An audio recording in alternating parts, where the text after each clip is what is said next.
Hello, everyone. Welcome to the GLORIO Chat, the best anime podcast on the internet. We stay good even when anime is bad.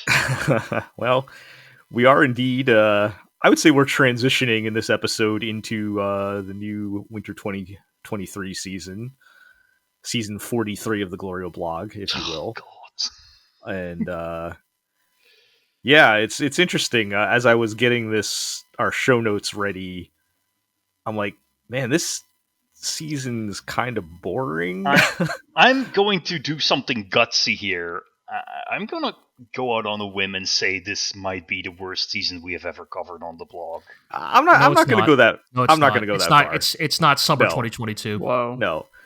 Summer 2022 is the worst season in the history of the GLORIO Chat. And also, I feel like overall, it's not that the shows are bad, just everything's just kind of like, middle. There's a lot of middle of the road average things, I guess, happening. But regardless, that's also because we skipped most of the isekai, like the many isekai that we just elected to ignore. Fair enough. I did count 10 new isekai shows this season. Oh my fucking god. That's not counting the existing ones that were returning. But yeah. Maybe it is pretty bad. I don't know. Anyway, we do actually have a lot to talk about in this particular episode, as we have some, I think, loose ends to tie up from last season and whatnot. But we'll get into that in a minute. Let's introduce everybody. I'm Jel. I am joined by Iro. I'm still here. I'm not dead yet. Still with us. We're joined by G. I'm not particularly concerned about the current and the now.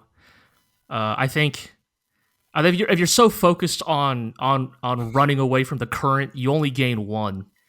You have to move forward to gain two, and that's why I'm looking forward to spring 2023. Winter 2023 might as well not exist. We can I'm just gonna close my eyes, and the next time I open them, it's gonna be spring 2023. I can't believe Sunrise fooled you all into adopting a recycled Love Live line as like an iconic quote. Wow. Yes, we are joined by Aqua, as you can all. I have to say here, summer 2022 did have season 2 of Made in Abyss, which was like miles better and only slightly less disturbing than most of the shows we're going to talk about today.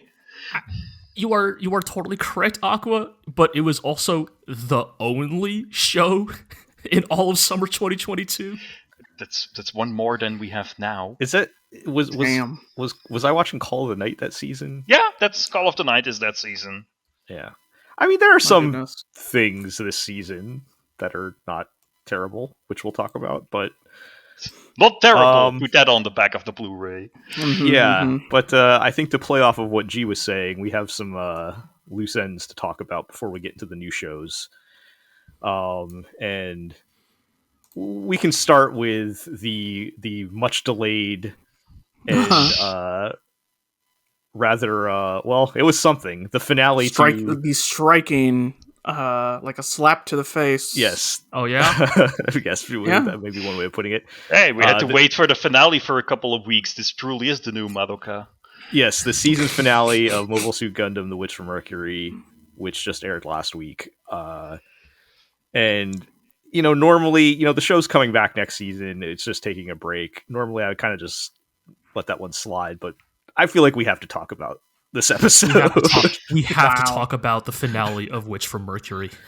I was living for the various reactions on the internet that were from people who don't watch Gundam normally and got roped in, let's say, and were all suddenly reminded, this is a Gundam show. Yes. You fools. What I found especially funny is that you have had your memes lined up from when the moment happened when we were watching it.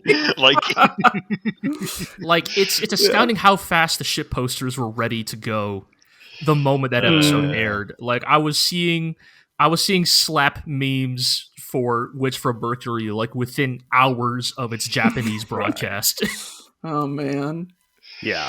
Gundam Well, is known for having iconic slaps. It's true. Indeed. It's true. yeah. So, needless to say, you probably say the past 2 episodes, but in particular this episode is bringing us into a Gundam show, right? It's like Serious time. they've hooked everybody with the lesbians and the school hijinks, and now it's like now we're ready for war, and I think it's great. And guess what? Turns out people actually care about dark and shocking twists when they care about the characters. Funny Yeah, that it works. happens. It works really well. Like you're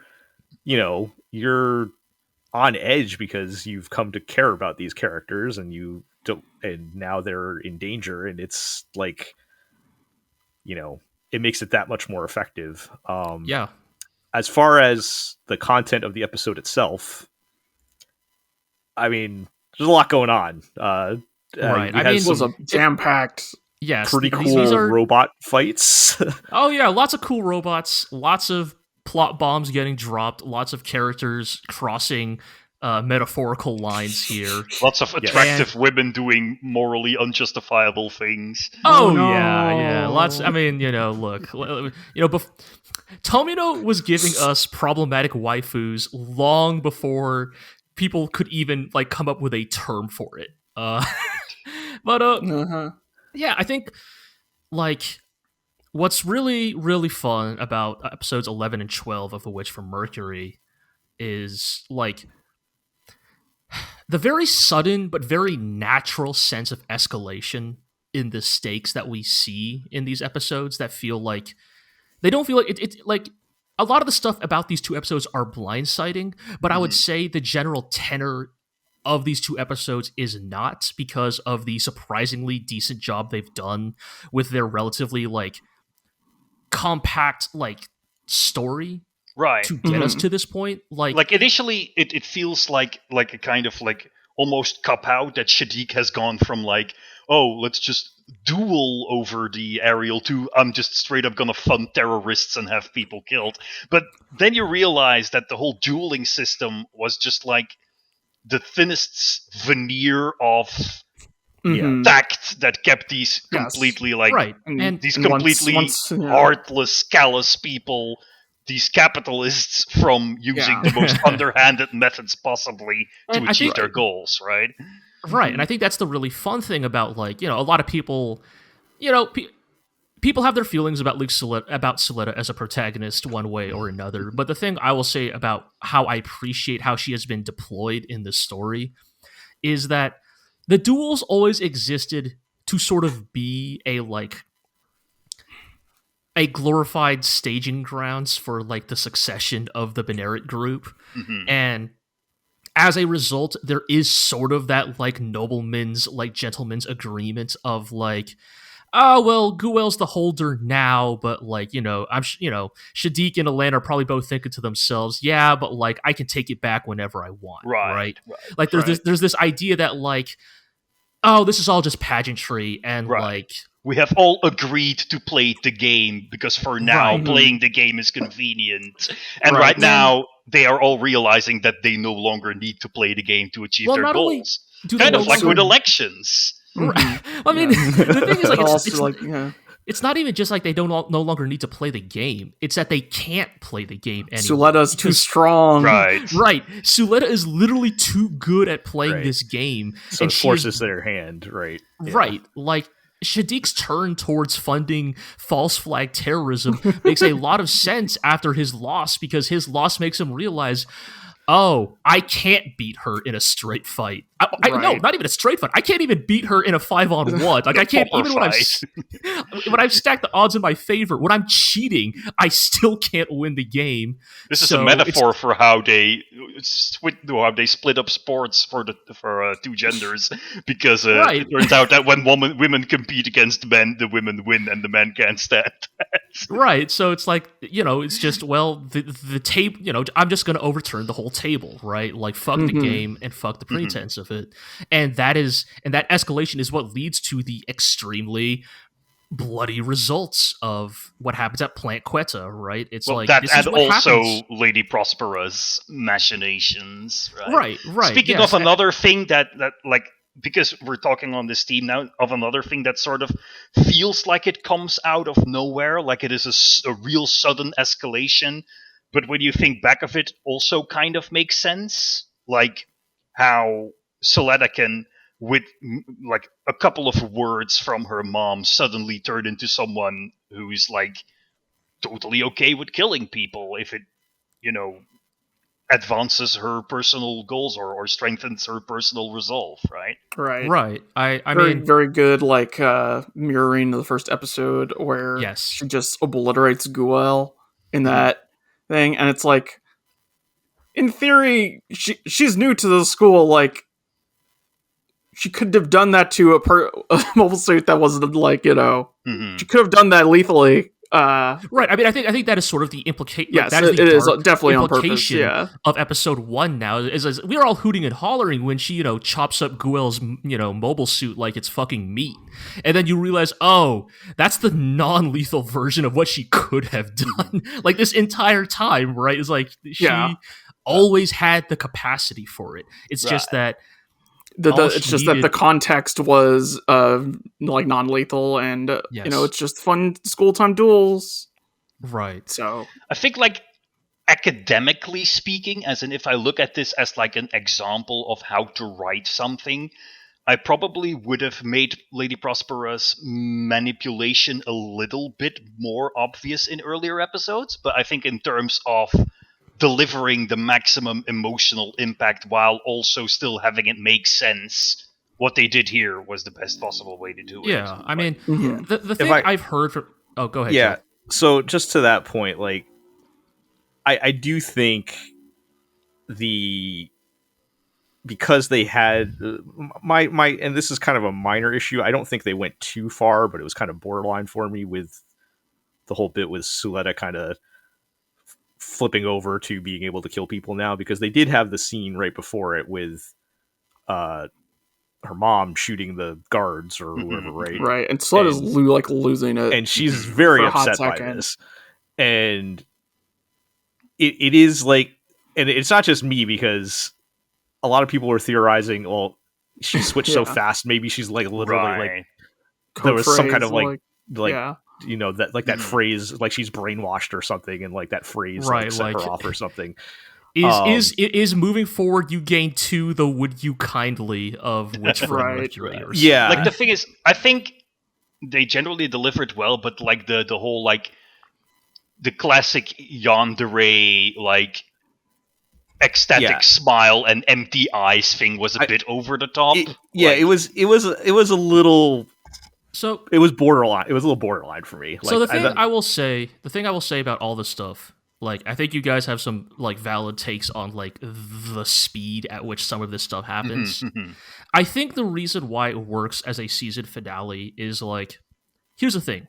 Okochi is known to be a disciple of Tomino's style of writing.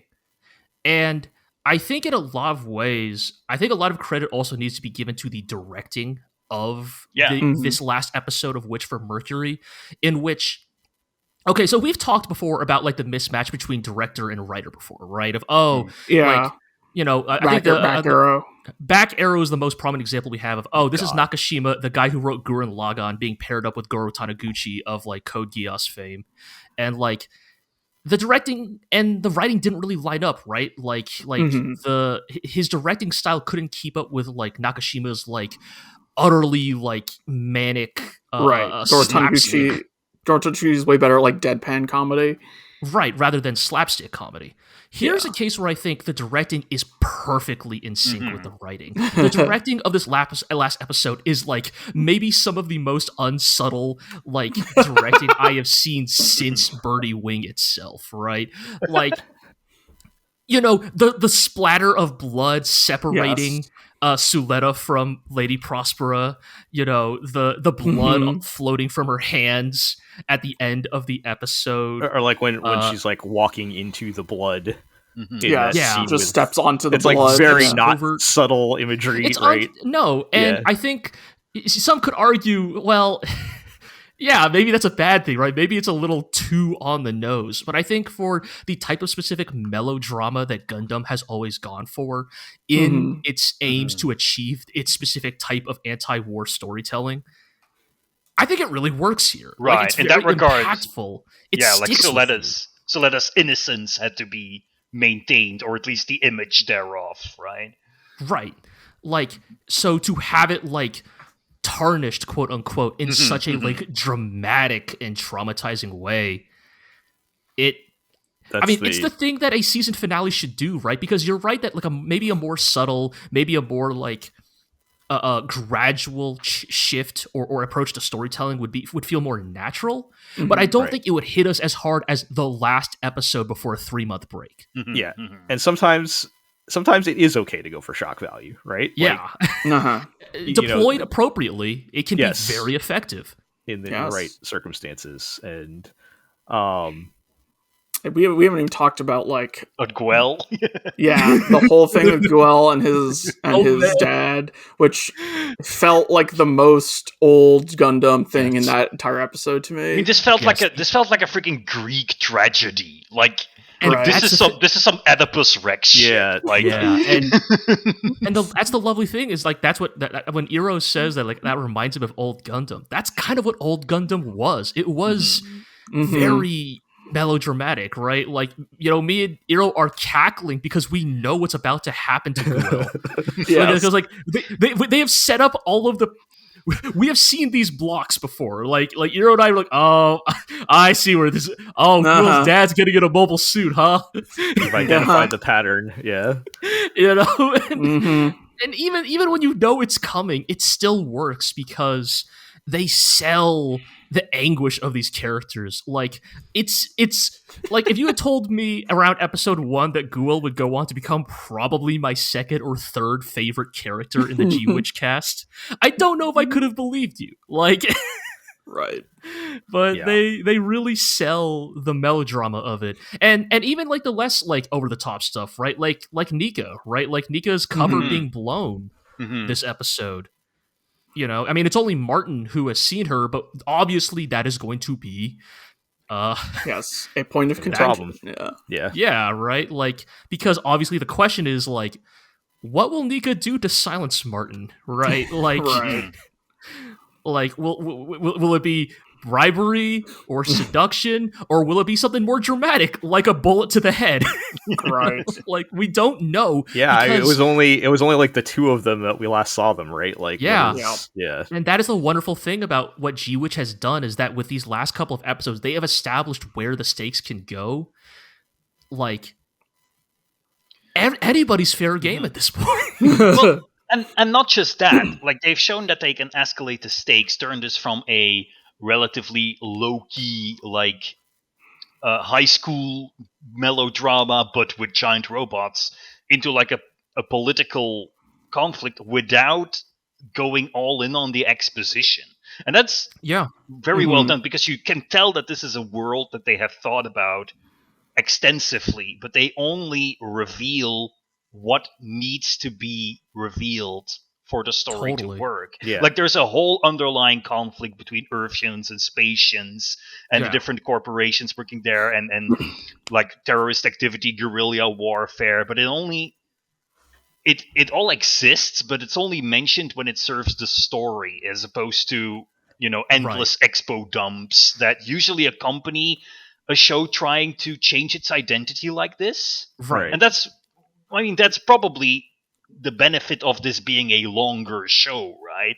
Because Yeah. imagine this being like a standard 12 episode show. Oh, I Where- cannot imagine a 12 No. episode Right. Gundam. That's unthinkable. Right, like where this twist probably would have happened around like episode 5, 6, Yeah. something like that. Yeah. And you could just imagine those first 5 episodes just being insufferable exposition dumps. Yeah. Totally. Right. I Without mean, you'd to have- your you'd point- have, having like, the chance to work on these characters to make Yeah. these twists more effective. You'd Like- have like like the to your- narrator coming in being like in the year, whatever, we don't need Mhm. any of that. No. And- It's the next show on the list that we need to talk about the narrator.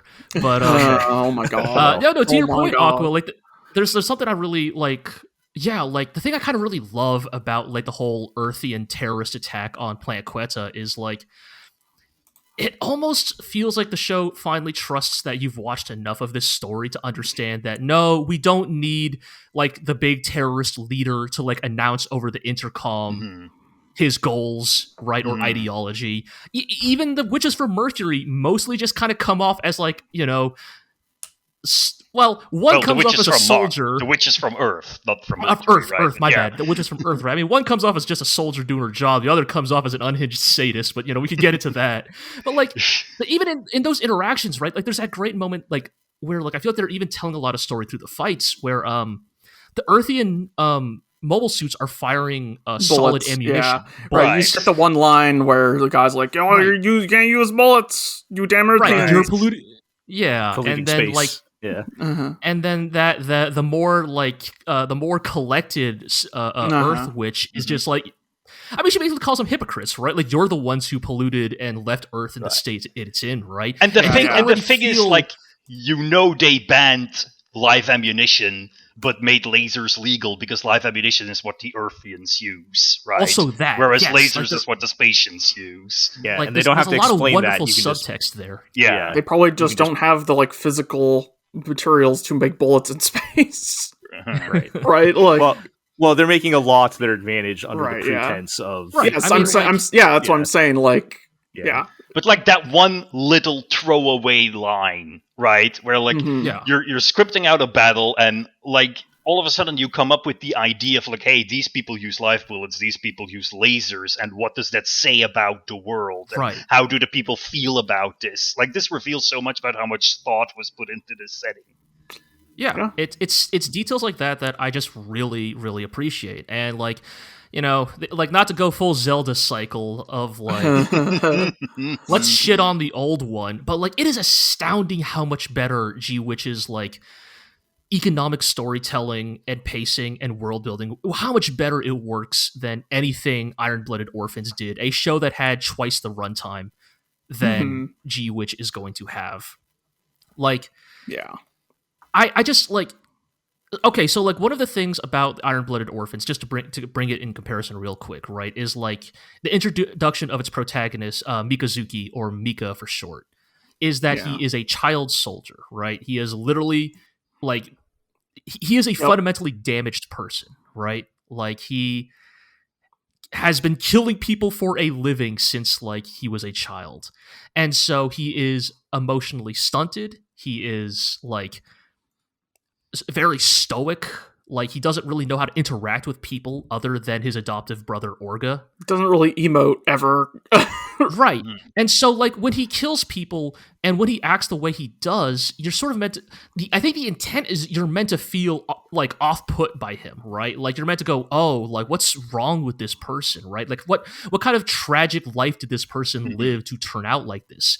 The problem is, that's all he ever is and all he ever was in that story. He never has like that moment to sort of like elaborate on the tragedy of his upbringing. And so as he becomes increasingly robotic in his character as the story develops, it doesn't really hit, because that's kind of all there ever is to his character.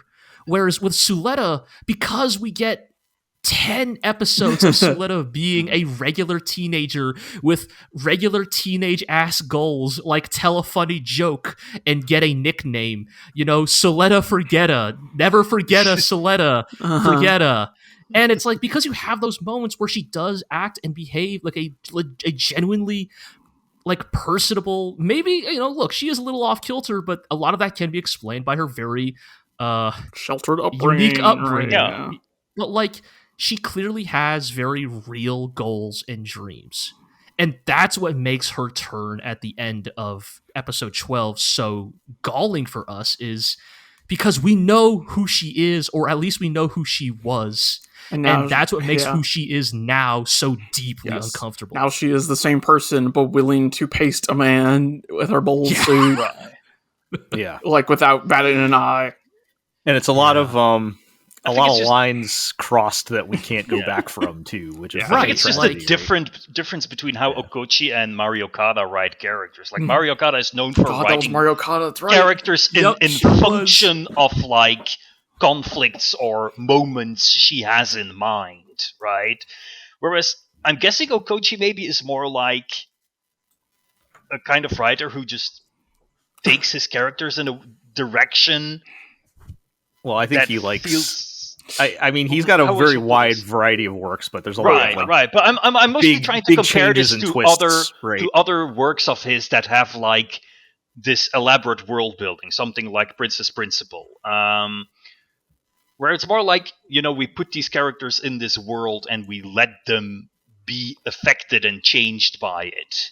Right. He likes to let his characters loose in the playpen. Right, If that makes right. sense. Mhm. right. Well, we're gonna Yeah. have to probably keep moving on, but do we want to say anything looking forward into the future when this comes back next season? I know I'm a little concerned now that we've kind of let the open Pandora's box here. Are they going to be able to keep up? That is a very good question. Yeah. Are they going to be able to keep up the level of quality, or are we just going to be Yep. plot twisting? Don't call all over the Gundam so place? good till it's over.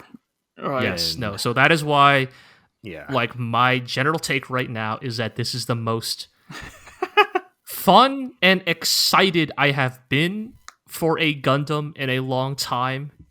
Yeah. That doesn't mean I'm ready to call it good yet. Yeah, like I can see so many ways that this turns out great, and I can see a lot of ways it can turn bad. Yeah. And So love I to kill hear- all Earthians. I'll give this to you. I'll give this to Okochi for free. More choo-choo. Yeah, if you just yep, have that's what I was choo-choo gonna appear say. on screen more, Please have more the show choo-choo. gets more good. that's fair. We didn't actually see her much. This Nope. Not much. past, Yeah. My only slight Ah. disappointment about these last couple of episodes is, I mean, I guess they had to cast the Earthians as completely helpless in the situation to set up Nika having to Mhm. blow her cover, but Right. also. Look, they brought the cows and sheep with them to plant Quetta. Why couldn't they have brought Choo Choo's mech with us? The problem with Choo Choo is that she's a pilot, so she has her own mech, so she has to be promoted as an important character because she has a kid to sell. But Yeah. she's in the story itself, he's just like almost a comic relief character. Like, Yeah. Yeah, that's not true. bad or anything. It's just No, it's but just there's a contrast between the Choo Choo we are promised and the Choo Choo we actually get in the story. Like, Right. Yeah. Well, All right. either way, I do agree. More choo-choo would be helpful. Indeed. So, well, we've got that and Birdie Wing to look forward to next season. Thanks, Sunrise, or so let us Bandai Namco Pictures, or whatever. Oh my Yeah. goodness. Oh What boy. what if crossover? Mm. Oh, it's already practically crossover, right? I Play mean, some golf. I would almost bet money that someone will try to buy a G-Witch Gunpla kit in Yes. Birdie Wing somewhere. What if evil Char Coach shows up and whispers in Eve's ear like, "Don't forget, Eve. You're not a golfer. You're someone who hits things with a stick for money." And then she beats people up with a golf stick. or no, he'll actually drop the We can't the talk line about Birdie Wing anymore. Anyway. we have to move forward. we gotta keep moving. Set, Gotta move set off forward the, in game set off two. the birdie wing alarm. Move forward, game 2. You Move forward, gotta- game 2. Yes, Yeah. exactly. Speaking $1 of in the shows- Birdie Oh Wing my jar. god. We have to talk Okay, about speaking of this. shows, we need we have not talked in depth about JoJo Part 6 Stone Ocean much because for the most part, it's not that JoJo is predictable, but JoJo is familiar. Mhm. Jolene and crew are walking around and a new fucking weirdo psychopath shows up and we have to go, all right, what are the rules of your stupid game this time? Also, And for the most part- Netflix dropped it all at once, and we've been watching it one episode at a time. Yes, that too. So that has all changed with the recent episodes. So to give a little bit of background, Jolene and the crew have broken out of prison, and they're chasing after Poochie, who is the main antagonist of Part 6. Yes. Because, Who of is- course, the story doesn't end when they break out of prison, because we have realized that the real Society prison is is prison. society. Is society, yes. Poochie is going to basically the TLDR. He's going to complete a ritual that I guess Dio set out years in advance, basically. Yeah. And so Jolene is chasing after Pucci, but keeps getting waylaid by. Turns out that Dio has multiple illegitimate sons. It wasn't just Giorno. He sired multiple. He spread his seed far and wide. It turns out, and the sons of Dio have congregated to yes, especially in the local Florida area. I don't know, maybe something about Floridian women man just does it for that Dio. Explains a lot, actually. But yeah, Florida man is always just a Florida man Dio. is just descendant of Dio. Yeah. Fuck. All right, shit. That's too good. But so Jolene's been fighting various of these guys, right? And the last one they fight is Versus and his stand Underworld. Mm-hmm. And Underworld's ability is that it is able to read the memories of the planet Earth. Mm-hmm. What this means is that when Underworld punches dirt, it can uncover and recreate any situation that has ever happened in history, as long as it occurred on terrestrial ground. Yep. Oh wow. So this means that, for example, he traps Jolene in an airplane crash that happened in Florida, because the airplane crashed into the ground. Thus, the Earth has a memory of this plane crash. Okay, hang on. Does it have to be something that actually happened on that specific spot, or it could be from anywhere?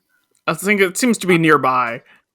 It seems to be that it has to be localized, yes. Okay. That makes it significantly less powerful, but yes. Well, I don't know. Okay, I don't know. It's still pretty powerful. So, anyways, yeah. it's a pretty fun fight in and of itself, because it turns out that the key to beating such a ridiculous stand is that, well, as long as you play by the rules of how the original events that are being recreated play out, they will always play out with 100% certainty. So, for example, with the crashing plane, they find out that 2 people survived the plane crash. Thus, if Jolene sits in that exact seat on the plane, she will survive the plane crash. Okay. Anyways, this all culminates in Versus punching the ground in the area and finding Weather Report's memory disk. Yes. For context, Weather Report, the guy who could make it rain frogs in the first half of part 6, has no memory. He has amnesia. Yes. He doesn't know why he is in prison. He doesn't know who he was beforehand. All he knows is that he has the ability to control the weather for he has the stand. Meaningful interpretation of that concept. And that's just because Father Pucci's ability, Whitesnake, can remove people's stands as discs, and it can also remove their memories as discs. And he, at some point in the past, removed Weather Report's memory and disposed of it. And now Versus has unearthed the Earth's memories of Weather Report and throws them back into Weather Report. Right. And so Weather Report gets his memories back and becomes Heavy Weather. Okay. Heavy Weather is Weather Report with both his original stand, Weather Report, and by the way, his name was Weather Report and his stand is called Weather Report because of his amnesia. And also now his memories. And this is where we find out that Heavy Weather is a huge fucking asshole. Just a total piece of shit, but also another illegitimate son of Dio. No, okay. And no, that's not right. he has the star on his back. That's because please, that's not because he's a son of Dio. That's because when Pucci fused with the Green Baby and got the star in his back, Oh, you're right. Wonder you're right, Twin powers Of course. cause Weather Report yes, to gain the star. Right. They do establish that anything that happens to one twin occurs to the other. You're right. My apologies. Thank you for correcting me, Iro. I might have said something inaccurate about JoJo. You're right. No, it is revealed, but okay, more importantly, it is revealed he is Pucci's fraternal twin. Yep. That was separated at birth. When Yes, we get a whole flashback episode all about Weather Report at this point. Yes. Okay. It turns out that a Floridian woman gave birth to a child who Stillborn, was stillborn, and in her grief snuck into the the maternity ward and swapped out her deceased baby with one of a set of healthy twins, Okay. and took that baby and raised it on her own. That baby was Weather Report. The other twin was Poochie. Okay. And Poochie being told by his parents as he grows older that he was the survivor of the two twins is what sets him down the path of becoming a priest. Mm-hmm. And becoming a priest is how he meets Dio Brando one day in his parish in Florida in 1970. In the Deep South, yeah. In the Deep South. Okay. Uh-huh, yes. Where Dio gives Poochie the arrow, the stand arrow, and basically says, like, one day you'll need this. Mm-hmm. Life goes on. Uh-huh. And one day, a girl's purse gets stolen out of a diner, only for this robbery to be stopped by one Wes Aquamarine, who is Weather Report, now a young adult. Oh my goodness. This young girl is instantly smitten by Wes Aquamarine's stunning good looks and commitment to justice. Here's the problem. This girl is Poochie's biological sister. Oh. And thus, also Weather Report's biological sister. Oh, no.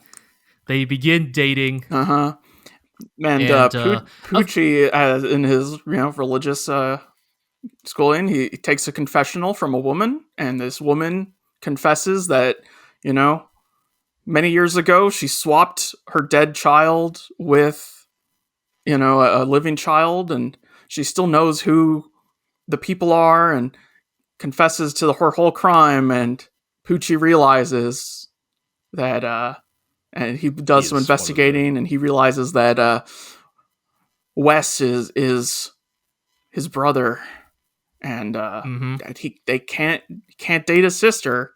That's a no-no. Man, I love Old Boy. Christ. So, how Poochie decides to solve this is to hire. Here's the thing I'm going to say. Yeah, go ahead. Yes, he decides to hire a private investigator. Let me say this. The thing I really appreciate about this private investigator is that we haven't had, this specific brand of, evil JoJo person it hasn't since, been a while, literally part 2 or something. Like, a person who looks specifically like this, where it is once again Araki's, just this, fat, bearded, disgusting human being, right? Yeah. And Poochie decides that this private investigator seems like he's on the up and up. And so he pays the investigator to basically just break them up. Yeah, just Poochie's like, just dig up some dirt on him and get them to break up. I don't want, look, at the time, Poochie's like, I don't want to, kill this dude or anything. I just don't want him dating my sister. I don't want my sister to get hurt or traumatized by this. She'll suffer the anguish of heartbreak. A normal heartbreak for a teen.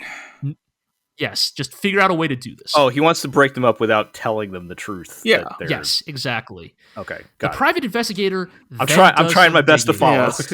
I know. The investigator does some digging and finds out, and this is where the narrator then cuts in and says, "The private investigator was to discover something that would be considered the most heinous crime imaginable in this region in the history of the United States." And and I being Americans, we're just like, no. Yeah, right. Yeah, we're just like, oh my god. In the Deep South in the 70s, we go, oh no, they're not about to. Oh yes, dear reader, we find out that Wes Aquamarine is biracial, the son of a white woman and a black man. Yep. And the narrator is like, and so they did and so this man in his depths did something that was yet considered legal by the United States at the time. Jesus. They lynch him. Yeah. On screen! What? On screen! On screen, they put a rope around his neck and hang him from a tree. Okay.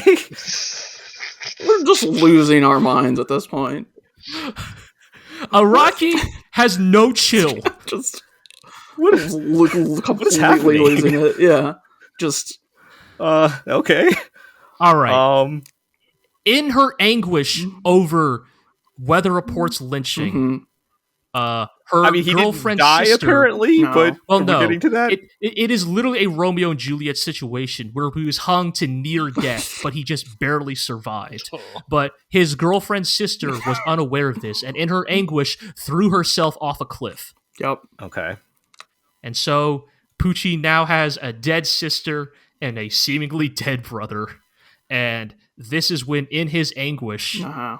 the stand arrow pierces him and activates his stand. And at the same moment, because they are twins, Weather Report's stand also manifests Uh-huh. as heavy Yep. weather. This incredibly dangerous stand that Heavy Weather's ability, which we haven't said until now, is slightly differs from Weather Report.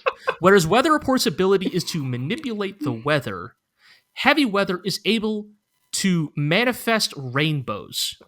And when these rainbows come into contact with any organic material, that material transforms into snails. Uh-huh. Yeah. Okay. Yes, and it's indiscriminate and it just attacks everything nearby.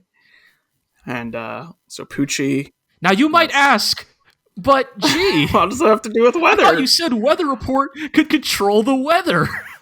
How does transforming into a snail have anything to do with weather? Yeah, I was going to Well, say. dear listener, Yeah, go ahead. the yeah. narrator explains. You see, weather, what we call weather is just us looking at patterns in the atmosphere that we've seen before and interpreting them God. and coming to like future understanding, predicting what might happen based on previous patterns. But you see, the ozone layer has always been there. As long as we've been alive, who knows what could happen if the whole entire ozone layer were to disappear? We would have no way of predicting what could happen. Maybe people would even turn into snails. Wait, what?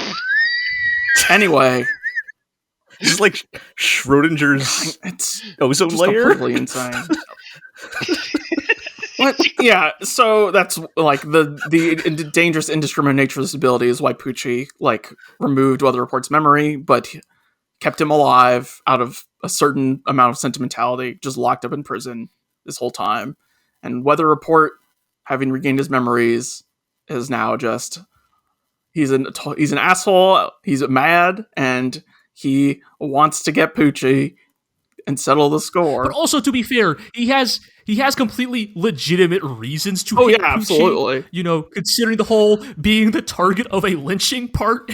Right. Just Yeah. man But he is also a huge was asshole. not prepared for the lynching thing at all when that happened. Why not? It's- You've watched Oh Kamen my- Rider yeah, Black I Sun. know. I was like, I can't believe this is a second lynching I've seen in like three Past, months. a couple Yeah. weeks.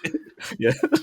It's really like we joke about, man, Araki's outdone himself this time. I can't believe Jotaro was almost killed by a rat with a machine gun.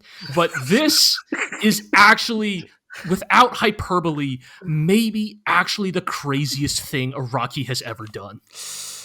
Oh boy, it's just yeah. I was stunned. I don't know where we go Nah. from here. Neither do Speaking we. of like the mid 1900s, Lupin Zero. Oh, we're just gonna. Are we gonna just hard transition out of that? We have to. We have to keep Yes. this moving. Hero, you say mid 1900s. Lupin Zero might legitimately take place in the same It's like decade the as this 60s, flashback. 70s. It doesn't matter. 70s, Anyway, somewhere around All right. there, So, yeah. can you tell me what Lupin Zero is a. Oh, also, hold on. God. To bring it all Oh my together, God. speaking of another show written by Ichiro Oh my Okochi, god, yes. That is Lupin Zero also. Yeah. Mm. Lupin Zero. It's a 6-episode miniseries about Lupin the Third when he was a young boy, a young man, before he claimed And the his title of fateful third. meeting. Yes, and his fateful meeting with another young boy Daisuke Jigen. with a cap and a pistol Yep. named Daisuke So Jigen. yes, the gimmick of the show is, it's Lupin and Jigen and they're kids, and they're gonna have a couple wacky adventures when they're young and are not quite friends yet, not fully established. And Jigen at 14, just being chain smoking, gun toting Jigen at 14 is incredibly funny to me. Jigen is literally the same. They did nothing to Jigen's character. It is literally just Jigen, but now he's a teenager. It's really great. Funny. Really, really funny to me. And, they do some goofy stuff. Lupin has to, he goes to the castle of Arsène Lupin the First because there's competition for who can inherit the title of third, and he hates his shitty dad, Arsène Lupin the Second, Lupin Jr., and there's some conflicts with that. It's generally pretty fun. There's nothing it's super better good. than I thought it would be. Yeah, the thing is that I went into this ready to kind of hate this because it's like, okay, really, we're doing the kids spin-off of the long-running franchise? Yeah, like, come the fuck on. But they actually do sort of justify it in some, like, surprisingly neat ways. Like, again, like, I get, this is not the first time they have shown up in the Lupin franchise as a whole, but to have a story that is, like, pretty interested in the connection between Lupin III and his relationship with both his father and his grandfather, right, is kind of interesting. Yes. Like, it's not necessarily stuff I care about. Like, let's be real. We don't need to know Lupin's backstory, we don't. Right? Like, Lupin's backstory doesn't actually matter. That's the whole point of part 5, right? But if you are going to explore it, it kind of does some interesting stuff with it. The probably crowning moment here, which is, I thought was a hoot and a half, was the penultimate episode where, the villains have gotten their hands on a nuke. They're going to nuke Japan again. And Lupin is trying to go after them, and Jigen is trying to stop him. He's like, this is too much for you, Lupin. It's too much. We can't do this. And Lupin, accepts his role as a thief. He says, it's time for me to make my first heist as Lupin III. And he walks up to Jigen, and he places his hand on Jigen's chest, turns away, and says, did I steal it, Jigen? Wait. Like his heart? Did I steal your heart, Daisuke Jigen? The first thing I've ever stolen is Lupin III. So is this fan fiction? Heart? Dude, like, once I found out this was written by Okochi, it all pieced together. Really I was funny. like, because, like, we have all joked about, like, the whole, like, Jigen and Lupin are, like, a gay couple thing for, like, years. Like, the fan base has joked about this for years, right? Like, the fan base has joked for years that the actual reason Jigen doesn't like Fujiko Mine is because deep down, Jigen sees Fujiko as competition. Right. And Okochi just takes that subtext and is like, what if I just made it canon? At least in this one miniseries. Just go for it. Like, as much as Lupin can have canon. Yeah. Right, like, what if I actually just straight up just, like, said that, like, Lupin and Jigen are, like, soulmates? It's just so like, funny. It's really good. It's so wild because, like, the joke of Lupin stole your heart has been done dozens of times in Cagliostro. It is literally famous. the last. Yeah. It is literally the last line of Castle of Cagliostro, right? Where Zettigata is like, "No, Lupin did steal something. He stole your heart." So, like, it's been done before, but not like look that. at the camera and say, not playing into that. Canonically, the very first thing Lupin III ever stole was Jigen's heart. Pretty extremely funny.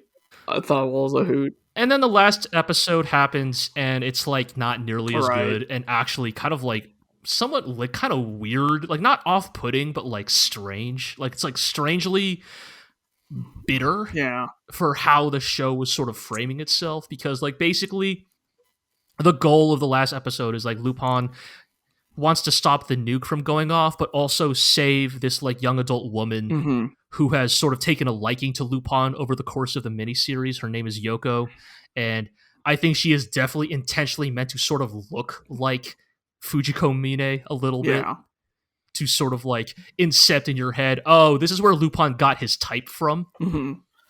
But Right. Yeah. And so she's also on the ship because turns out that she is lovers with like the terrorist, like Che Guevara type who has like stolen the nuke. And the long and short of it is like Lupin kills the Che Guevara guy, and in her anguish, Yoko also throws herself off the side of the boat to die with him. Ugh. And leaving Lupin alone again. And it's kind of an angle to take for your teen Lupin story. That like Lupin's first great adventure ended up with the woman he had a crush on dying in front of his eyes. Yeah, but then we kind of just cut to like Lupin and Jigen smoking on the roof of the school and being like, well, and laughing about their next heist. It's supposed to reflect this eternal bad luck involved. It's really it's a really odd note to end it on, but yeah, it's more interesting than I would have given it credit for. Yep. So, well, we sure spent when we'll spend more time maybe we talking about old shows. Yeah, we really gotta keep moving here. So, what's up with Pokemon? So Pokemon, I'm sure everyone has seen on the news that Ash is now the greatest trainer ever. Ash is dead. Ash is going to die. Yeah, they're going to retire Ash, catch him at the end of this series, and they're going to do a 11 episode. Real entitled millennial gets to retire at 10. Yep, they're going to do a 10 or 11 episode mini thing. That's sort of victory lap of to put Ash out to pasture. And they did before that a one-off special that sort of related to that. But it's not set in any particular So time period of the anime. It's just like a kind of mishmash of just all a random stuff. episode. And I'm only bringing this episode up because it's honestly a pretty normal episode where Ash meets a ghost kid and helps the ghost kid reconcile with his parents. Person of the week episode. Also, Ash gets a phone call from his mom on video phone, and mom's like, "Hey, you're gonna be in this town, right? I'm gonna be in that town tomorrow because your dad's there. Your dad's gonna be there. We're gonna meet." Oh. And we immediately had the most nauseated reaction. What? So she's bringing Mr. Mime with her again. Mr. Mime's the brother. Come on. Anyway, so they do, and then they do the character of the week stuff, and of course Ash has a lot. Saved the kid's hat from the Mankey. Had to give his hat to the Mankey. Comes in there hatless, and mom's like, "Oh, your dad left already. He said it was an emergency. He had to go, but he left. But he left you this as a present, and it's the original hat, right?" The OG hat, and then Ash. But that makes no sense. No, of course it makes no sense. In the special, Ash already has Pikachu. But you see, in the newer continuity of the movies, his hat looks similar to the old hat, but it's a redesign, and that's the hat he was wearing. And so here he gets the actual original hat. And I was more just dumbfounded that they mention his father, acknowledged Ash's dad. Yeah, it feels forbidden. Yeah, maybe that is a true sign they need to retire Ash's story because they got nothing left in the tank. I mean, we know that they have no standards in this movie continuity because this is also the continuity where Pikachu talked. As someone who is presently on course to watch all the Pokemon movies with my nephew. Oh man, we're now we're 4 deep now. Solid, yes, I can. So you've seen all the good ones. Yes. Kinda, I'm curious. Does it still hit when Ash dies in the first movie?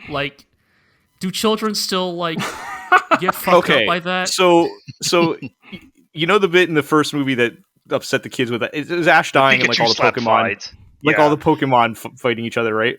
Yeah. I don't know if this was always. I don't remember if this was always the case. but the one we were watching, they play a very ridiculous Oh yeah, insert song. brother, my brother. Yes, to try to like Yep. try to like soften the like. It's really funny. I'm assuming Yeah. that was a 4Kids thing and Yeah, not yeah. Oscar bait song. Oh, Absolutely. yes. like trying to soften the like the brutality of the scene, right? Uh-huh. So we were laughing our ass off during Right, that Incredibly because of the funny. song. All right.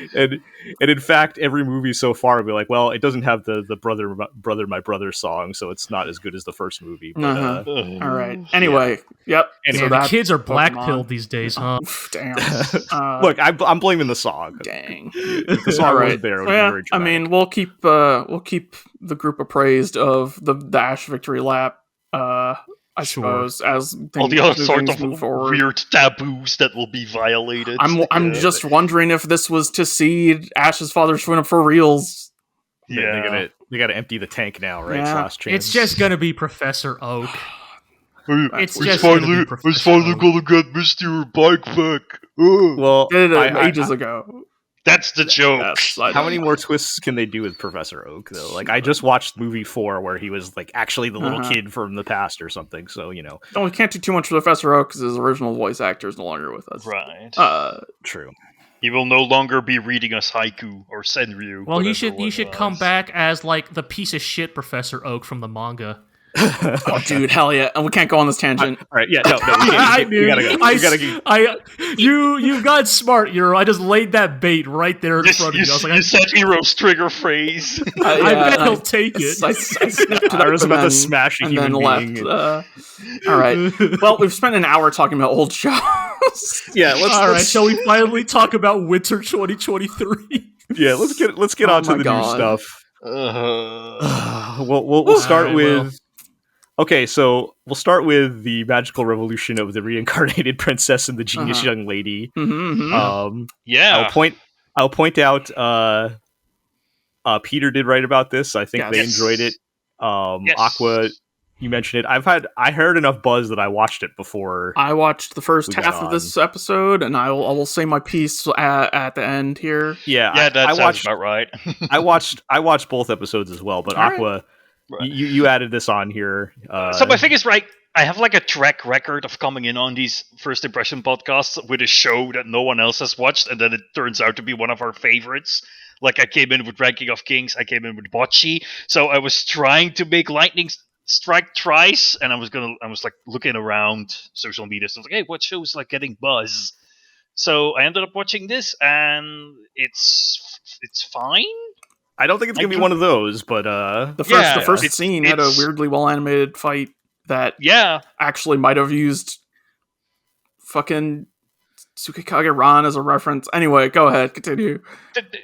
it's okay. So what is this? Is basically like we have an author who has like read way too much like isekai, but like specifically the girl isekai. So Mhm. not the like, oh, I got a cheat skill and I have a slave harem, but like the I'm I'm just a plucky reincarnated as young a girl. reincarnated as a who- villainess. I'm reincarnated and I want to build a library. Right.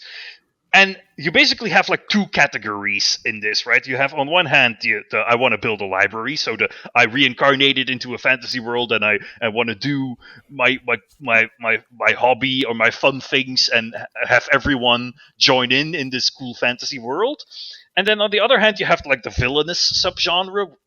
And within that, you have like a specific subgenre of like, oh, the main character is like a noble woman who is betrothed to some prince, but then through some machinations, her betrothal is annulled, and the prince casts her out, falsely accusing her of being a Jezebel or whatever. So this author saw these two like tropes and was like, yeah, that's cool. But what if they kissed? And that's yes. that's basically what this is. Like the magical revolution of the reincarnated princess and the genius young lady. So the reincarnated princess is a princess called Anis who can't use magic unlike all the other nobles and is a pariah among her peers. But she's really good at magicology, which is like Magecraft. using magic materials from monsters to create everyday household objects such as an electric kettle and a hairdryer, which is very funny. And then we have the genius young lady who is like a noblewoman who is betrothed to the princess's brother, the prince, who is next in line for the throne because the princess renounced her right to the throne. And she gets the standard villainous situation of you're being casted out because you were being mean to this girl I actually want to marry. And so they meet and they quote unquote fall in love and they go on adventures to do the magical revolution. So, Sure. and the thing is, like, for some reason this works better than it sounds because I get the feeling that like this is one of those stories where the author had a idea and then put in a bunch of like popular isekai tropes in order to justify its existence. Especially because this is one of those manga that was, or like light novels that's published on that one, one cursed site Published that has ruined Naro, anime forever. Right. Yeah. Let's become novelists. And like the thing is, like, it's like this is mostly harmless because I'll gladly take in like, I will. Yes. I will give magic to the common people and also be gay over, I will horribly humiliate anyone who has ever slighted me and have sex with my slaves. Like, and there are some fun little details. Like, I like, for example, how the characters are more nuanced than you might initially think. Like, for example, in the conflict between the prince and Euphilia, the genius young lady in the title, it's like the standard thing of like, they're betrothed, but she is she is too clingy. Like, she sees him getting close to other women, and then she's like, oh no, but if he gets close to other women, other people might think that he is cheating. So she goes up to the other girl and is like, hey, you shouldn't get too close to the prince because, we're supposed to get married. And, if they see you with her, they might think that you're trying to, break up our engagement and stuff like that. So it's fun that she's like a pain in the ass, but also has her reasons for lacking the social skills to understand that that's a really bad look. And then the prince himself is like, he's like this dick who treats her badly, but also you can't really blame the guy for wanting to date the girl he's actually in love with and not the girl he has to date because of political marriages. And like all the characters are kind of like that. Right. Yeah, a lot of it is them kind of dealing with the whole problem of arranged marriage and right. I'm interested to see because I did watch the 2 episodes that are out, and it did take the full 2 episodes to get us to what is the status quo by the end of episode 2. So the status quo is be gay, do crimes. I think episode 3 is going to be like the real this is what the show actually is. Right. I don't think it's going to be as dramatic and whatever we got in the first 2 episodes. It seems relatively lighthearted, right? Yeah. It's going to be more, but not in like an artificial way. Like, I mean, look, as probably the person on this podcast that has watched the most of these comfy lesbian isekai shows, it is probably in terms of like production and characters and stuff a step above your average one, but I do think it's probably going in the same direction as all the other ones. Oh yeah, I get that. It's just like I like these characters because they seem more complex than like the peppy one and the stuck up one. Like this, lots of people have compared this to Lycoris Recoil because it's like the same dynamic between the 2 main characters, but no, it's like. Not. The main girl, the princess, is very openly thirsty for women. Right. That's what I'm trying to say, right? This it's not at least this is honest. Like the main girl just walks in on her dad's like, yo, I don't want to marry a guy. I'm into girls. Bye. Like I do have one question about that. This is an isekai show. They never actually explain that element because it doesn't matter, hold on. I know. I'm going somewhere with this. Go ahead. I don't because I normally don't care. You're right. You are correct. and it doesn't really need to be here. I do wonder what are the, and I was kind of doing some quick research. I couldn't find any satisfactory answers here. Would they ever play the card of like, in her original world, she was actually a guy, and that's why she loves girls, and let's like pull the rug out of the whole. What are the odds of that happening? Like non-zero, but not I'm that concerned. high. Non-zero, but I'm not sure. I that think that could be a possibility, but So yeah, I because don't think otherwise, so. I think they the don't. chance is likelier that like, oh, she was into girls when in her previous life, but she couldn't, Yes. and I would hope that be would be the with case. them, and now she can just do whatever she wants. Like, Sure. I'm just skeptical of anime Yeah. finding Uh-huh. loopholes to get out of their people actually being gay. yeah, So, like, yeah, my issues with Go the ahead, show is not necessarily to do with the show itself, but like the Understandable. existence of something like this. Like, this is a great example. It's a great example of a like isekai poisoning everything, right, and that right. you have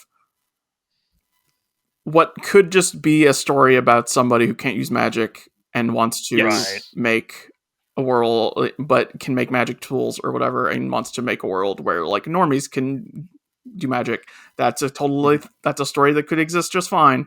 Or just a political drama about, somebody who was betrothed and then is cast out for like political machinations and has to like deal with that. That's a story that could exist on its own. However, because isekai is poison and is everywhere, this is the cancer infecting all anime, like, both of these things are very popular as isekai. Yes. Yep. And like, isekai, this inherently incestuous genre where not only are these two types of stories very common by themselves in isekai, but then now we have this other story that just mashes them together as its own isekai. Yeah. And I'm just like, you and the funniest thing is, like, this didn't even have to be isekai. But that's the problem. It's like now we just have isekai everywhere, where the isekai doesn't fucking matter at all. It just is the poison in there. Right. That's just like we've gotten to a point where this is just how stories are. And now. I fucking hate that. Like, if you want to write something in a fantasy world, someone is reincarnated or got hit by a truck and ended up the here. problem with that, though, it's inherently limiting, because if you're just doing a fantasy world, you can put in whatever the fuck you want, right? Mm-hmm. If you're doing an isekai, it can't just be it's a fantasy world. An isekai, because you're from the point of view of a normal person, the world that they go into has to always be a world that is like X. It has to be like a video game. It has to be like a regular fantasy. It has to be like an Otome game. It has to be like, Dragon Quest or whatever. And so not only is this genre like incredibly incestuous with itself, of we're repeating the same shit over and over, like, it must keep it has to pull from stuff that already exists also. Like, yeah, you're writing half the script. Right. This is the thing we've always I know. I just complain about.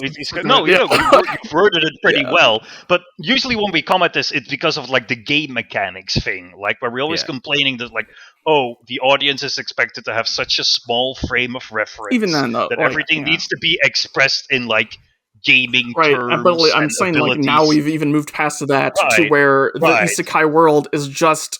It doesn't even have to be like a game. It just has to be like other isekai. Right. This is just what it is now. Like, this is the limited frame of reference in which fantasy stories are written. And we are like, the frame of reference is getting so smaller and smaller that now we have this show that, by all accounts, is totally fine, and like the content of the show seems fine, but just the premise of it is. Like, the possibility space has shrunk so much that now one of probably the most noted shows this season is just, what if we took Isekai F and Isekai H and crammed them together, right? And like, that is the thing, right? The most popular show of this season is, hey, it's the thing we've done a gazillion times already, but now it's gay. Right. Like, And like, Well, yeah, you're talking about Gundam. But like that drives me crazy. Like, it pisses me off. I'm annoyed. Right? understandable. Yes. Which is to say, I'm sure the we, show's fine. I watched half of the first episode and was like, this seems Yeah. fine, but I am just like Yeah. morally against it on a that metatextual is- level. All right. Because I totally agree. Like I basically do not watch any isekai on principle. Right. Like, yeah, I mean that's why we skipped 10 of them this season in our Yeah. first looks, right? Because we don't even like need to like. There's nothing really to say at that point, and this one actually did do something a little bit because different, even if there are remixing- no cheat skills or slave harems, it is just a fundamentally lazy derivative genre. Like, Right. Yes. I'm like, it doesn't necessarily have Yeah. to be. I don't know. It's yeah, I'm annoyed. I'm annoyed. Well, I do have to say, one fun little touch they get from her being reincarnated is that whenever she uses like modern language, like she uses English loan-words, everyone else is like, "Huh, what?" And she needs to explain what she But said. they're all speaking Japanese She says anyway, OT too so much. it's a weird like Yeah. hill to die on. yeah, Yeah. they don't. Yeah, I mean, you could just eliminate that stuff, and it would be. Anyway, yeah. Fine. Anyway, just But yes, that is how I feel about isekai. Correct. all right. We need to. We haven't heard G for a long time. Yeah, we Let's really have need him to- go Yeah, I on don't another think he has rant to and talk say about. anything about this. No, We I was just to just, say, you know, let's move on to the next show, and he'll have something to say about that. Sure. Yeah, you know, Yeah. I was just letting you guys go with your thing, you know. Let's. Who am Yeah, I I haven't heard. to- I haven't heard Iroh that fired up in. Who knows To how be that long. angry So, about something. in a long Yeah. time. Let's talk about Tomo-chan as a girl. And we can Um, confirm that she is a girl. Yep. Yes, I don't know. I mean, what do you really want to hear from me on this show? Like, Yeah. it kind of is what it is. Like, I've watched the first 2 episodes. As I said in my first look post, you know, like I think 2014 me would have been like kind of like a lot more into this show's premise, you know, like, but like, you know, just, you know, to give a quick synopsis, it's about a tomboyish girl who wants to confess to her best friend, but her best friend is, at least on the surface, just sees Tomo as too much as of one of the dudes, just a bro, you know. Yeah. You know, they, you know, she confesses to him, and he's like, "Yeah, bro, I love you, bro," and fist bumps her, you know, and Love you too, bro. Yeah. that's the premise, you know. It's Yep. the tomboy is the heroine, you know. That is the gimmick here. It's another one of these like ensemble rom-com anime, you know, like you have the best friend and you have the foreigner. And The foreigner. let me just come in here with just like, yeah, I have read the entire manga for this, but you have to keep Okay. in mind that this was a daily manga. So this is Right. something that like the author put up a new 4-koma strip every day on Pixiv, right? And like that, I read it every day. And that works. sure. But this does not work as an anime.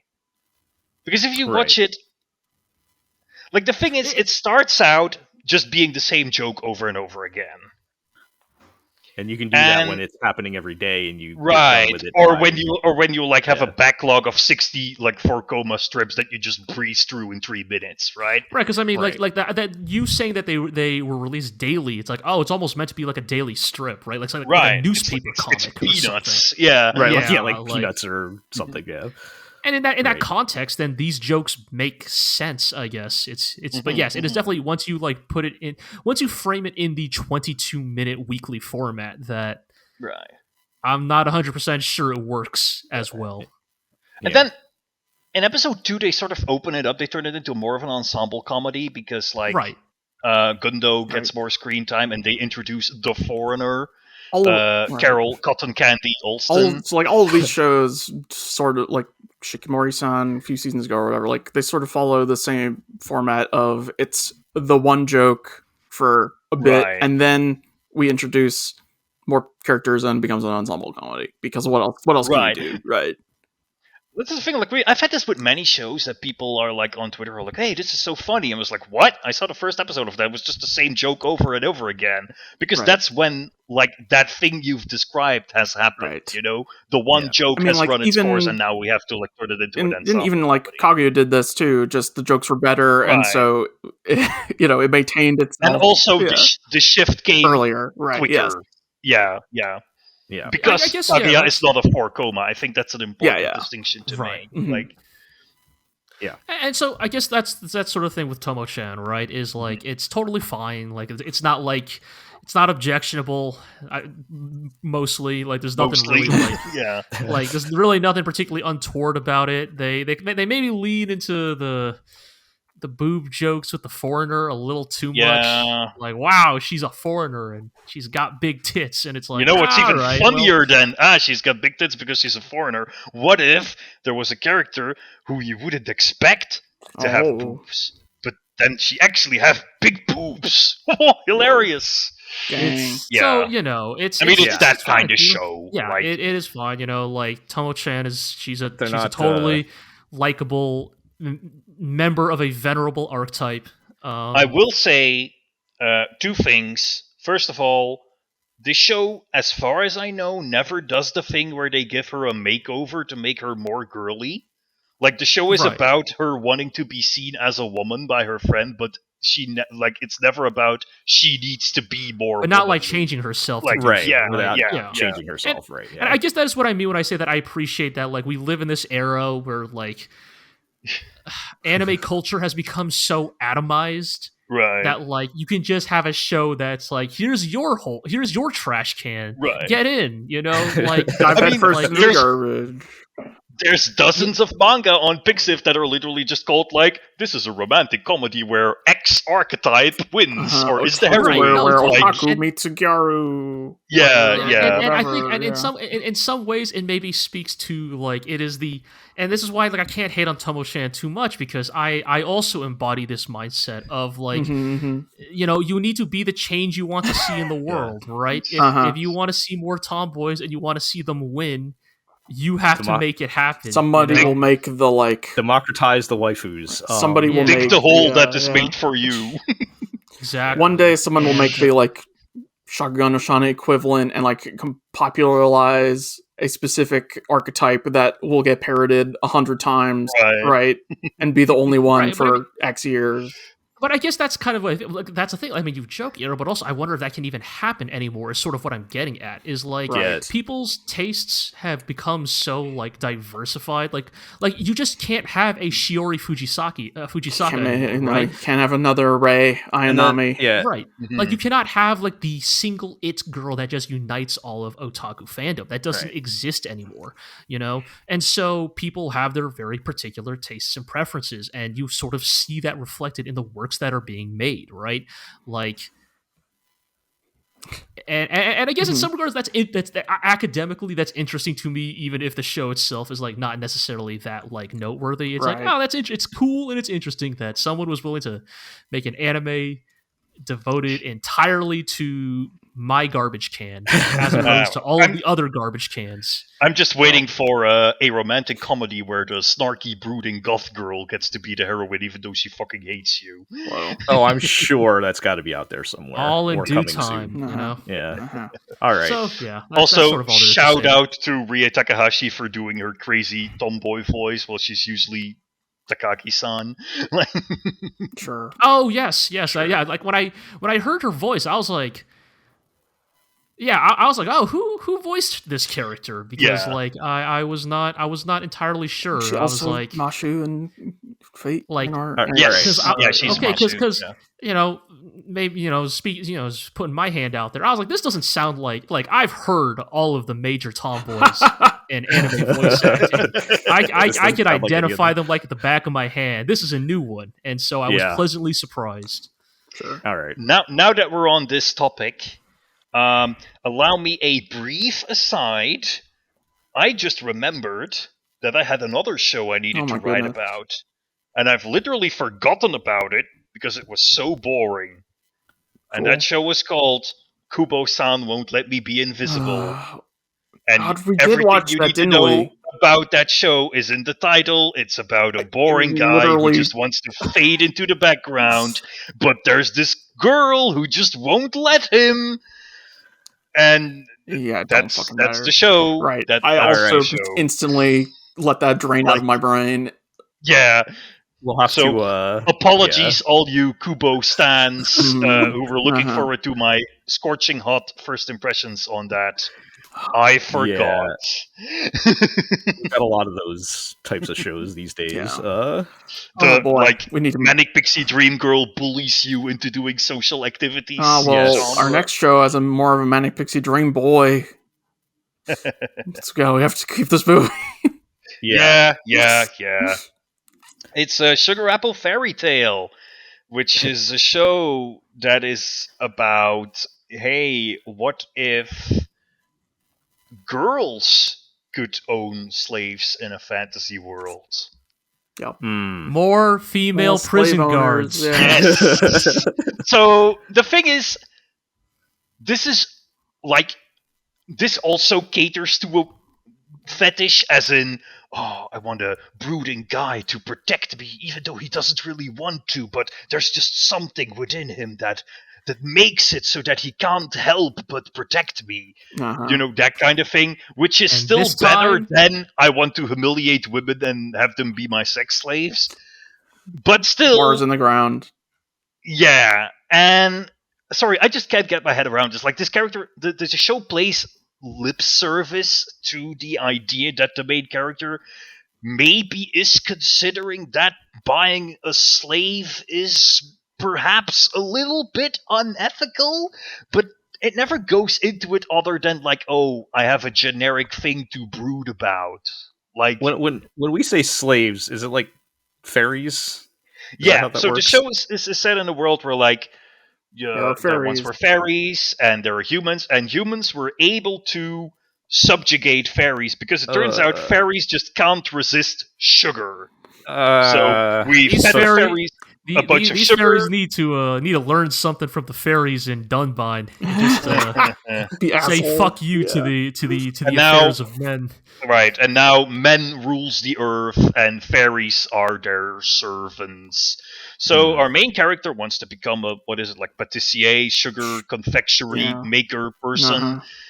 And Whose we job thought is the show important would be because that's how about you- that, but Yeah, that's how It's- they control the fairies. Is that- right. yeah. But her mom Okay. was like, "Oh no, fairies are friends." So, like, the whole sugar confectioner thing is vague because you think the show is just gonna be about that, but then it turns out to not be important at all. Right. Yeah. Then And it's she just just an goes to excuse the for slave her to market. go to the big city. And she's like, "Oh no, it's dangerous because of highwaymen. So I guess I'll buy a fairy slave as a bodyguard."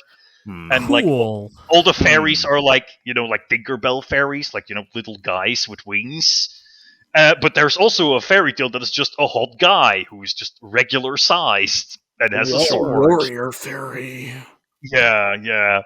Oh, and like, you can just imagine what this guy looks like, the like brooding bad Dark boy. hair.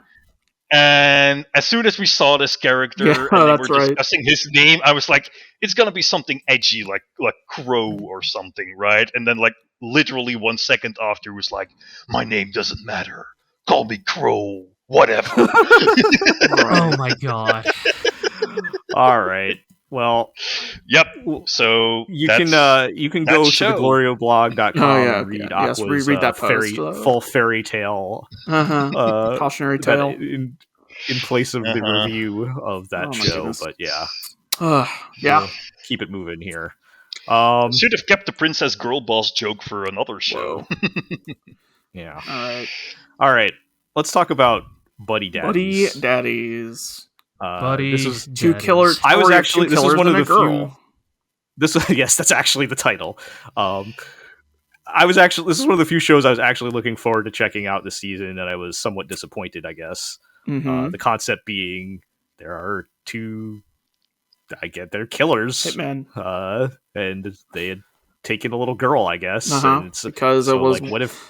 so okay. Because the character design, I wasn't like quite paying Yes. attention. So the whole joke at the end of the first episode is like their mark was the girl's dad, right? Right. And they're like, "Oops, we killed her papa." because of the guy looks really similar to the main character, or like one of the Yes. protagonists. It's like I thought the joke was she is actually his kid Right. Yes. until we watched episode 2, and they were like, "Oh man, I guess it was that guy's kid," and I was like, "Oh, Yeah, that's a lot darker. Yeah. So, all right. I didn't watch episode 2, but I did watch episode 1, and I'm thinking, and I think this is what they are still going for: is hey, it's dad anime, but they do crimes, right? They shoot people." It's funny. I guess I wasn't expecting them to just be straight out murderers, Okay. like they're like hitmen, and I did not feel like that meshed well with the vibes they're going for. I think there's a way to make it work. If you like recall, Spy Family had the brief joke flash segment where Anya's like, I gotta go look at my parents' job, and Yor imagines taking Anya along on a hit, right? Yeah, and like, so if you had leaned into that, I think the show would have been fun. Yeah, so the thing is, like, at least in the first episode, though, like, that's kind of their only defining characteristic. Yes. And we don't really, like, know why they're doing, like, I mean, that's a very drastic career decision, to say the least. Like, why are they doing you don't this, really or need who to are they know that, killing or though. anything? Oh, I don't And know. it's like, Yeah. No, I feel like the actual main issue I have with Buddy Daddies, right, is like, I mean, as I said in my first in the first look post, this is store brand Spy Family. We have Spy Family at home.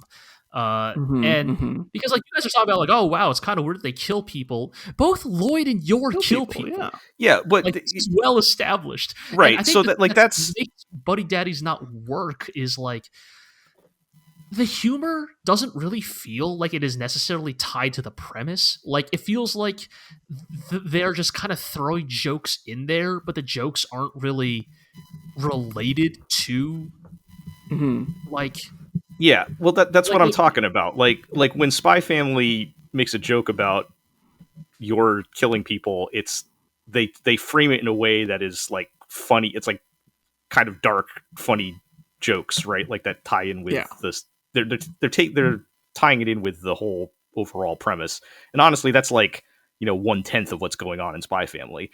Whereas like in this, it's not coming together. Like there's no. That. Them being killers does not serve the purpose of the rest of the show. It just gives us cool action scenes, right? Right, because like like a lot of the jokes are just like, haha, a kid is here, rather than like anything actually unique to the premise. And the kid has no personality whatsoever other than child. I mean, none of them really have much to work with, like personality. No, like, I think that is the issue, right? Is like you look at like.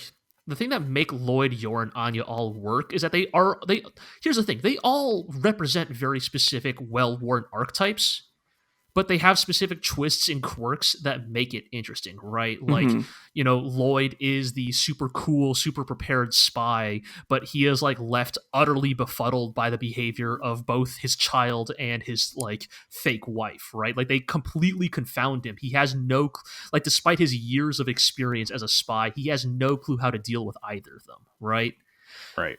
Where, Anya is look, here's the thing, right? Anya can be very adorable. She can be a very fun, cute, precocious child, but also she is a bratty shitheel who will do anything in her power to like maintain the found family she has.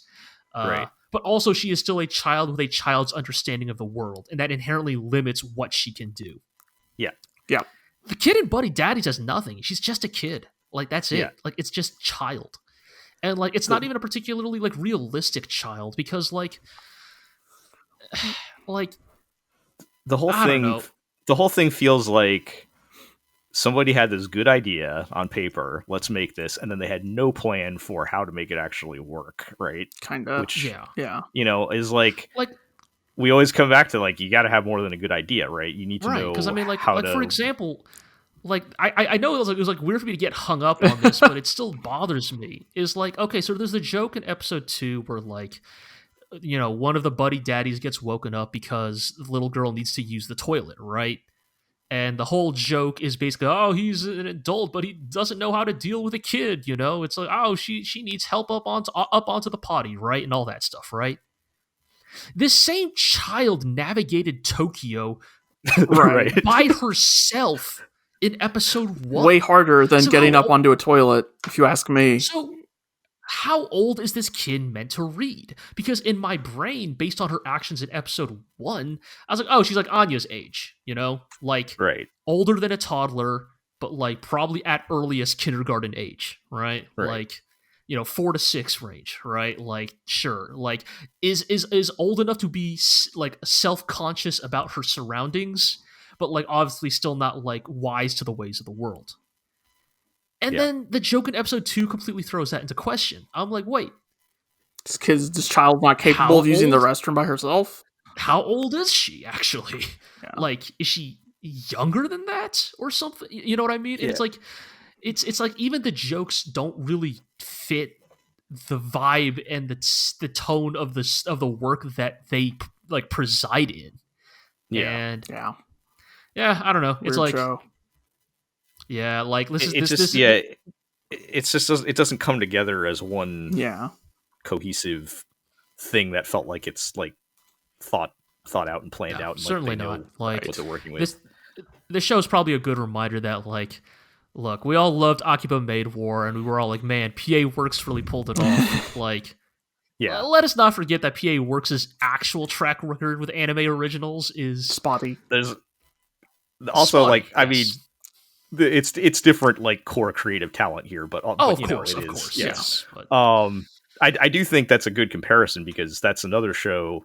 Like if you're gonna take this sort of like, because it's pretty like the show's pretty violent, and like if you're gonna go that route, like you either kind of integrate it the way Spy Family does, like we're saying, or Akiba Maid War is another good example of like taking that idea and like knowing exactly what to do with it. Right? Yeah, like they had a crazy idea. So like, hitmen that adopt a little girl, crazy idea, sounds fun. Okay, now what do we do with that? And this feels like they don't have a plan. Akiba Maid War was like, maids, but they're yakuza. Crazy idea, sounds like fun. And then they had a plan of exactly how to execute. Like that is a show that actually interrogated, even in its best jokes, what does that joke actually mean? Like, what does it actually mean to mix maids and yakuza? Like, and where does the humor come from that? Yeah, and this kind of feels like they're all right. Well, we have this idea, now we're just kind of making it up as we go here or something. I don't know, but yeah. It's a little disappointing. That said, like I we're coming down pretty hard on it. It's not like terrible, I don't think, but it's just boring. Yeah, disappointing. Yeah. It was a good idea that could have been better. Yeah. All right. Yeah. Let's. I guess we'll move into our video game adaptation mini block here. Mini block. We'll talk about NieR Automata version 1.1a, the anime adaptation. Yeah. Interesting. We said it. We've spoken at length about our feelings coming into this, that this is probably the last game you would want to adapt into an anime. And now that it's here, it's been interesting because I feel like our feelings for episode 1 and episode 2 are very different. Yes, I would say so. At least for me, anyway. And I'll kind of touch on later because most of us here have played the game and most of us loved it to varying degrees. But for me, it's probably one of my favorite games of all time. And I think that has a huge impact on how much you might enjoy even understand the anime. Yeah. So basically, episode 1 is a lot of shot-for-shot recreation of stuff that happens in the intro of the game, right? Like, yes, it's pretty straightforward. Except somehow worse. Yes, to an extent that like is dull. Yes, yeah, it's not interesting. It is. Yeah. It did not, and there's a terrible mix of like pretty good hand-drawn animation and terrible CG. The opening dogfight is like almost so bad it looks like It looks like a meme glitch compilation. Like you would Like, almost it looks like Gary's mod. Like, like they almost would have been better off just like copying the top-down camera view from the Right. video Take game. take somebody playing the game or something. Because it wouldn't have been as distracting as like I mean, as you guys say, right? It's just a very dull, straight adaptation of the or opening just, section of that game. not do And- that dogfight because it's not narratively important, and if you don't have the means to do it, just start with 2B Right. landing on Earth. Like what we're all getting at here is like the show opens with with like the game with 2B flying in on their like transforming like mech gliders, right? And that the CG model for the mech glider is just really, really bad. Like Yeah. noticeably Doesn't look good. worse than, because there is CG elsewhere in the show, right? They use CG for any of the scenes where there's a lot of robots on screen or the machines. Mm-hmm. Yeah. Those are CG as well, but it's not as distracting as like the CG model for the flyer mech is like literally it looks like some PS2 shit or something. And like the most egregious part about it is because so the thing about CG mecha, right, is the reason why it can often get away with being CG is that there's no organic components, right? It is a pure like mechanical yeah. object. The problem is that these flyers do show the writer in them because it's almost like an exoskeleton. So the problem is that not only do you have these kind of bad CG mechs, you have bad like A-posed 9S and 2B standing stationary in these mechs like it's the freaking like PS1 Bochi segment or something. Yeah, it's real like- bad. Yeah. It doesn't And help. It's almost the Gadan meme from GoldenEye Oh my 64. God. Like, I think Jesus. the key moment in episode 1 for me that was like just kind of reinforcing everything I was worrying about was when they show the bit where 9S sees the machine pouring the oil on the other machine. Yes. Uh-huh. And in the game, they make you kind of play that out, and it has a lot of impact when they cut over to 9S saying, "Hey, it's Haha, these buddy." dumb robots. Don't walk. And in this, it was like literally 1 second of Mhm. that happening, and I'm like, why was this even here? It had no impact or anything. And that is the weird thing that you realize with episode 1 is this is adapting both Route A and B at the same time, right? True. Yes. We are That is getting that part both of it. 2B and 9S's viewpoints of this story, which makes sense for a non-interactive narrative, but kind of fails to understand that a lot of the stuff you learn in the 9S route is stuff you should only know after having experienced the game. Right. That's That's meaningless at this point in the story, right? Right. That information doesn't really have any impact at the moment. And then it becomes like, okay, well now you're just throwing this in here basically to recreate the game, but also it becomes like a fan thing, right? Like this is not helping people that have not played the game, right? This is playing. Yeah, like I don't know if a person who Artemis contributed to the first look post and kind of confirms my theory that I don't think somebody who's never played NieR Automata would be able to pick up on the story very well based on episode 1 alone. Like it doesn't do a great job of setting the scene for you. Yeah. So that does take us into episode 2, which was, I think, more interesting because I feel like 2, they made a lot more effort to make this an adaptation and not a recreation. Yeah, like, of what was happening in the game. I'll say personally, episode 2 definitely pulled me back into the territory of, let's see what you got. Willing to give it a shot. Yeah. I still wouldn't call it good. It's all like, it's the most basic possible thing they could have done with it. Like, we're going to elaborate a little bit more on the Resistance. We're going to do another sad robot story. Like, Aqua is like, that is NieR Automata. Yeah, like, that is true. You could like reductively like boil all of NieR Automata to sad robots questioning their personhood, and I think that would take away from like the impact of how it is executed and how it is portrayed. And look, some of that is the strength of Keiichi Okabe's music being repurposed here. Like, if it works, it works. Like, I agree. They should have put something like that in this anime. right? They should have put a sad robot story in this anime because that is what NieR is. Yeah.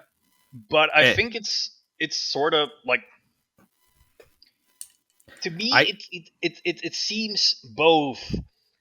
It was a relatively straightforward tearjerker kind of story. Yeah, it's not like the game is capable of doing more than that. Yeah. And also, I just get kind of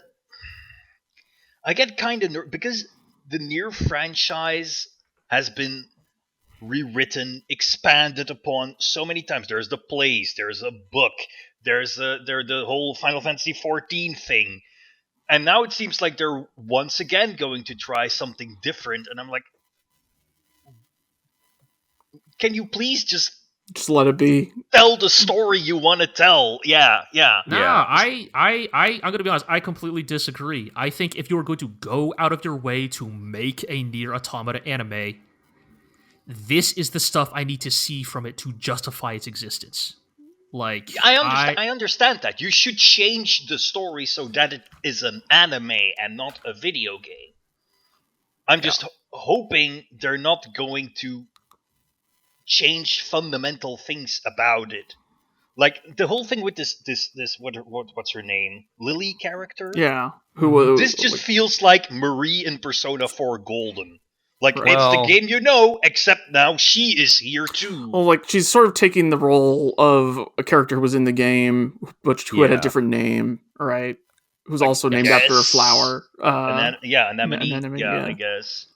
Yeah. Also, so again, and like that's the stuff that, like, again, I mean, it's sort of like the stuff that interested me about, Final Fantasy VII Remake, and broadly, in theory, interested me about, the Ava Rebuild movies. Is like, look, I'm not hoping that, like, NieR Automata the anime goes, like, completely off the rails or anything. It's just that, like, I love the story's themes and characters. I love the narrative it is always told. I love the fundamental message of NieR Automata. And I have experienced it so many times at this point that, like, if you're going to do it again in a different medium, like, I think that what they've done with episode 2 does a lot more to justify this anime's existence than episode 1, like, ever did. I would agree with that. Yeah. So I will say, I still think if I try to divorce my feelings for the game and look at the anime solely in a vacuum, which is impossible, but doing my best, I think if I'm honest with myself, a lot of my enjoyment in episode 2 is still tied to my opinion of the game and not what the episode itself is doing. Yes. I mean, like, because a lot of it is me feeling like, yeah, that was a good video game, wasn't it? Especially the music. For like, me, this is like, go ahead. Yeah. If I can butt in here, a kind of a problem was that I like NieR Automata, right? But I don't think I enjoy it as a game. And seeing those, like, music, hearing those music tracks again, seeing those environments again, seeing those enemies again, all it sparks in me is like, oh my god, I remember running around this environment for 5 times doing dumb side I mean, trust quests, me, I don't want to ever play. I don't want to ever play the game again guys either. Again, while the same fucking song blasts in the background. I think this is the difference between, like, people who like NieR Automata and the sickos who love NieR Automata. Yeah, right. Because you know what got me about this anime? They played the correct version of the city theme for the current part of the story they're in. That theme that evolves 3 or 4 times throughout the game, they specifically play the right version. I mean, yeah, of course. And that's the shit that makes me a sicko go, you do understand what you're doing. So just to finish where I was going, we've all played the game. We did have Artemis join on the post, as we mentioned, who does not play games and did not play the game. And I thought it was interesting. You can go read her actual thoughts, but I thought it was interesting that, her takeaways were she had no idea what was going on. Fair. The soundtrack is amazing. And there's a lot of thighs. Yeah, perfectly fair. That pretty much sums it up. Episode, like, even someone who does not play the game can recognize this is just an adaptation of a game. You start with a cool like sky level, you land, there's literally a wave of enemies that comes at you. The camera even zooms out, showing 2B from the back while the monsters arrive. Like, Yeah, it's going so to go into gameplay at any moment. I would be real rough. Like, I would be interested. I don't know if she was actually going to watch episode 2. I'd be interested to hear what she thought about Yeah. that. But that perspective is a lot more interesting Yes. to me than Sure, our it is, perspective yes. as people who like the But- game, because our opinion is heavily tainted by that. Right. I think. But also, I we do do have to wanna- recognize that on some level, this anime was likely made for people familiar with the games, right? obviously. I do. Yeah, go ahead. No, you go ahead. In sort of on that tone, like I do appreciate the doofy puppet segments at the end, Yeah, Yeah, I which was gonna are get to like that, yep. very explicitly like, "Hey, this was a game. Here's some of the stuff from the game that we can't show." Right, these, yeah. like silly references to things from the game. Yeah, But Like how the if you other delete endings- your like your what is OS it, kernel chip, file, yeah, you yeah, die. Yeah. yeah. the joke endings, right? Mhm. Yes, Puppet 2B will eat a fish by the end of this anime. I am, Yes, I am that's sure. definitely And I guess- going to happen. And so, like, I'm also It's just Tiger Dojo all over yeah. again. Exactly. Granted that these are joke segments, though. Like, I'm curious if they will leverage that for like some of the more serious alternate endings in some way. Yeah. Because I mean, okay, Because you have to, I mean, I guess you could, if they are combining the main ones, I guess you could put A, B, and C together, depending on, I don't know. But Go ahead. the other ones, I mean, there's still like 20 more of them, right? Yeah. So, I mean, A, like, B, and C is the canon story, and they don't contradict each other, right? Like, Mhm. except the end, Let's not get into the very ending. But Well, yeah. we Anyway, we can't can't get into into it that. here, But yeah, So here is where I want to bring up two specific things that I think, again, as fans of the game, Mhm. this means that we are coming from a very specific mindset and approach, but also I would not surprise me if the anime is cognizant of this. Two things that fans have noticed about this anime. So the first one is the, the Marie-esque new character, Lily. Lily is in the original Yorha stage play. Right. And Okay. notably, upon rereading it, it is specifically Lily's death in the stage play that convinces A2 to defect from Yorha. Okay. Like, Lily's death is the catalyst that motivates her defection. Sure. So It's been a while That- since I've checked that out. But yeah. so that are would- we like, that are would we put actually, the just a timeline really little- rather weird, right? Because 2B and 9S have already met Lily. yeah. Like, So they might be wasn't the taking implication some- that A2 defected years ago? Yes. You could Like- take some creative license with that and Yeah, have it still yeah. work, Yeah. though, The right? Yorha stage play like And quite a while the- before the events of the game. Go ahead. the other thing that fans noticed, and this is some real blink and you'll miss it, apparently there is a single frame of the anime on the space station in which, in the reflection of a window, you can see one of the ladies in red. Sure. I mean, that's just normal. They are in Yes, the system. I know. Yeah. Yes, but I'm just saying that they are.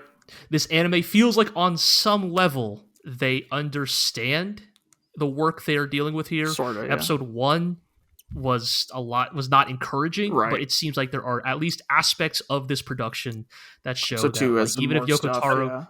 I is will not think at really some point involved. during episode 2, I was like, did they make episode 1 bad on purpose?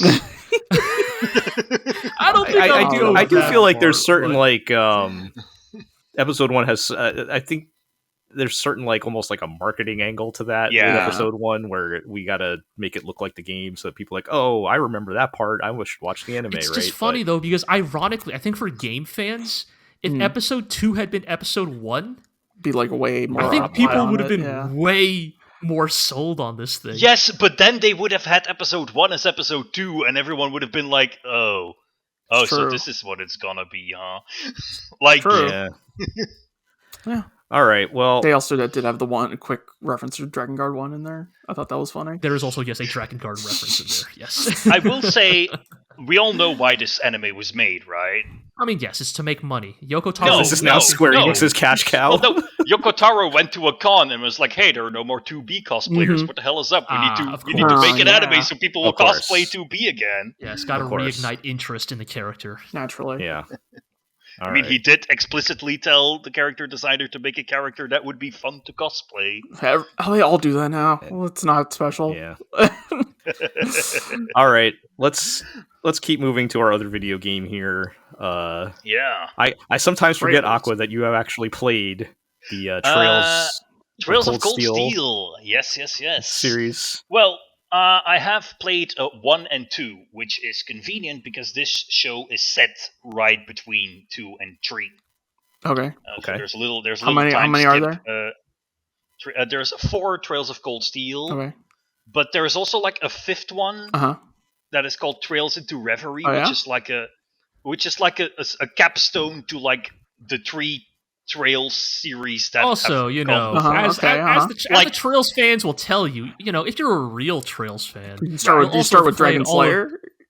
yeah, and you'll have played the Trails of the Trails Sky in the games Sky, as well, Trails to and- Zero, Faxana, Trails to dude. Azure. Yeah. You know, So, I have had the the Trails Trails series- fans have so helpfully explained to me Mm-hmm. that you probably shouldn't play Trails of Cold Steel if you're not going to play the PSP games. And I told that Trails fan, all right, then I guess I'm never playing your franchise. So Look, that person is wrong. I would say Trails of Cold Steel does a relatively good job at being an entry point for people. But, the thing with Trails is it is this massive story Mm-hmm. that is set in the Zamurian continent, right? And then within the series, you have like sub-series, because these are like cheap JRPGs. They can crank out one a year. So you have this different sub-series. You have Trails of the Sky, which is set in Liberal or something. Then you have the so-called Crossbell arc, which is 2 games set in the city-state of Crossbell. And then you have Trails of Cold Steel, which is set in the Erebonian Empire, which is sort of like the bad guys in the previous 2, because they're like the evil empire that is trying to take Right. over these other 2 countries, right? And now they're making a new series called, Kuro no Kiseki, so I'm assuming that will be translated as Trails into Black or something, which is set in the Calvard Republic, which is like the big rival of the Empire. And all of these games tell the same events, but from perspective of the different countries, right? The events being Erebonia, which is in a civil war, all of a sudden expanding and turning imperialist, taking over other countries and causing trouble there. And then this, while it is called Trails of Cold Steel, because brand recognition, I think it's fairer to say that it's like a new Trails entry because it takes the action to another country. Okay. Okay. Like another country in that world, you Yeah. know. But it is yet again a country that is under threat from the Erebonian Empire, right? And so it's a story of like Northumbria, I think the country is called, which is like fake Russia or like fake cold country, like Yes. Right.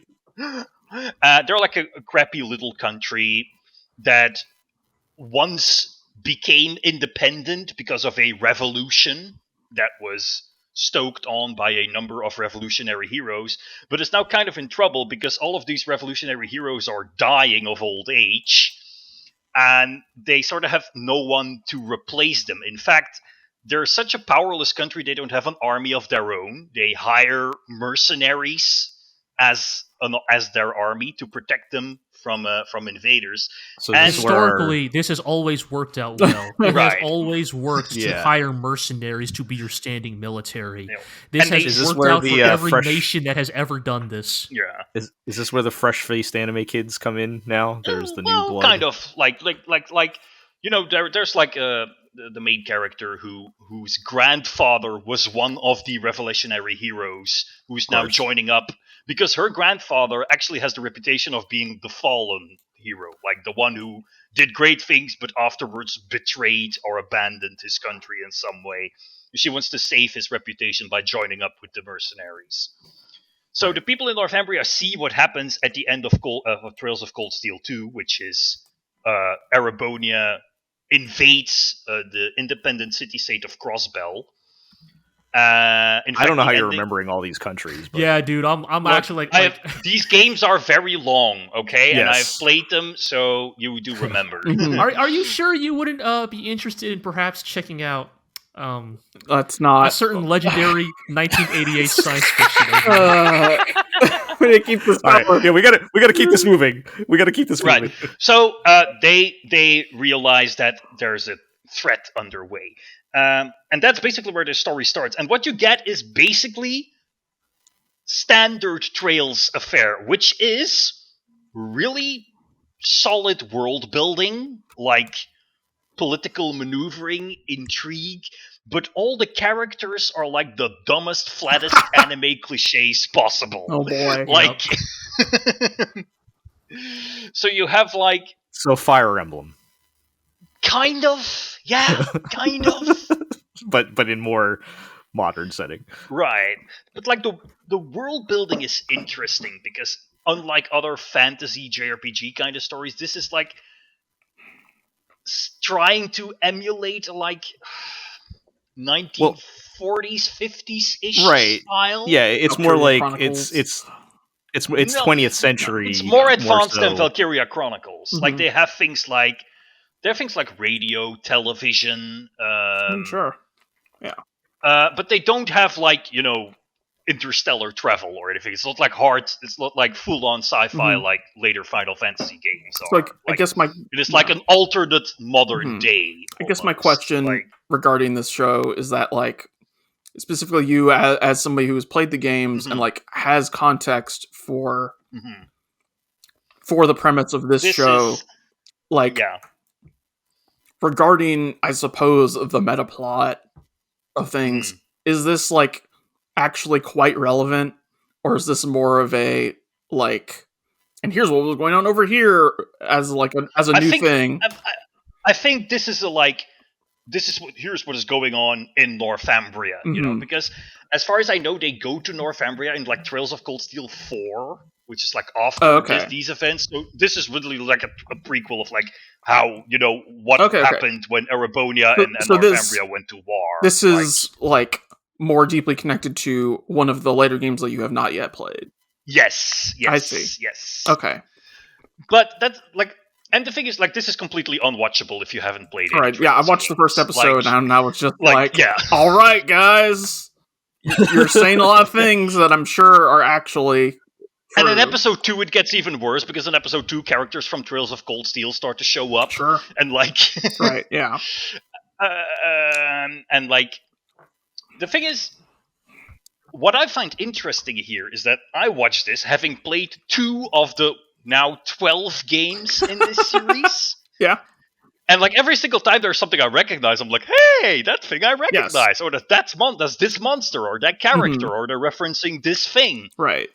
And that sparks a certain kind of joy. Yes. So I can't imagine what it's like if you actually have played all of these games. Like, and are now watching this and be like, that has to be like a euphoric experience. Right. Almost. I sort of assume. I mean, that's why the Trails fandom has that reputation of you need to play all the games because it's so densely interwoven. Right. You probably don't really need to play all the games, but they're trying to share that experience of recognizing everything, which not everybody has time to do. And it's honestly well done. Like, yeah, it's honestly well done. But the downgrade is always that. This world building is so rich and put together, but the characters are such like cliches. Basic ass RPG. Yeah. Is this your? Is this your? Is this my fate? Is this your? Case files of Lord Melee II, Rail Zeppelin, Grace Note. I guess it's kind of. Is this your hole? Is this your trash can, Aqua? The difference being that Lord Almaloy is made by UFO Table. Right. Yeah. And this show looks like garbage. Oh, man. But that's okay, because the Trails games have always looked like garbage. Right. They're always like a I don't mean to make the comparison to like denigrate the show or anything, just It's the similarity of just yes, Yeah. of the like this is the lore explosion for the faithful fans. Like Right. yeah. Yeah. Okay. Well, But yeah, this show looks bad.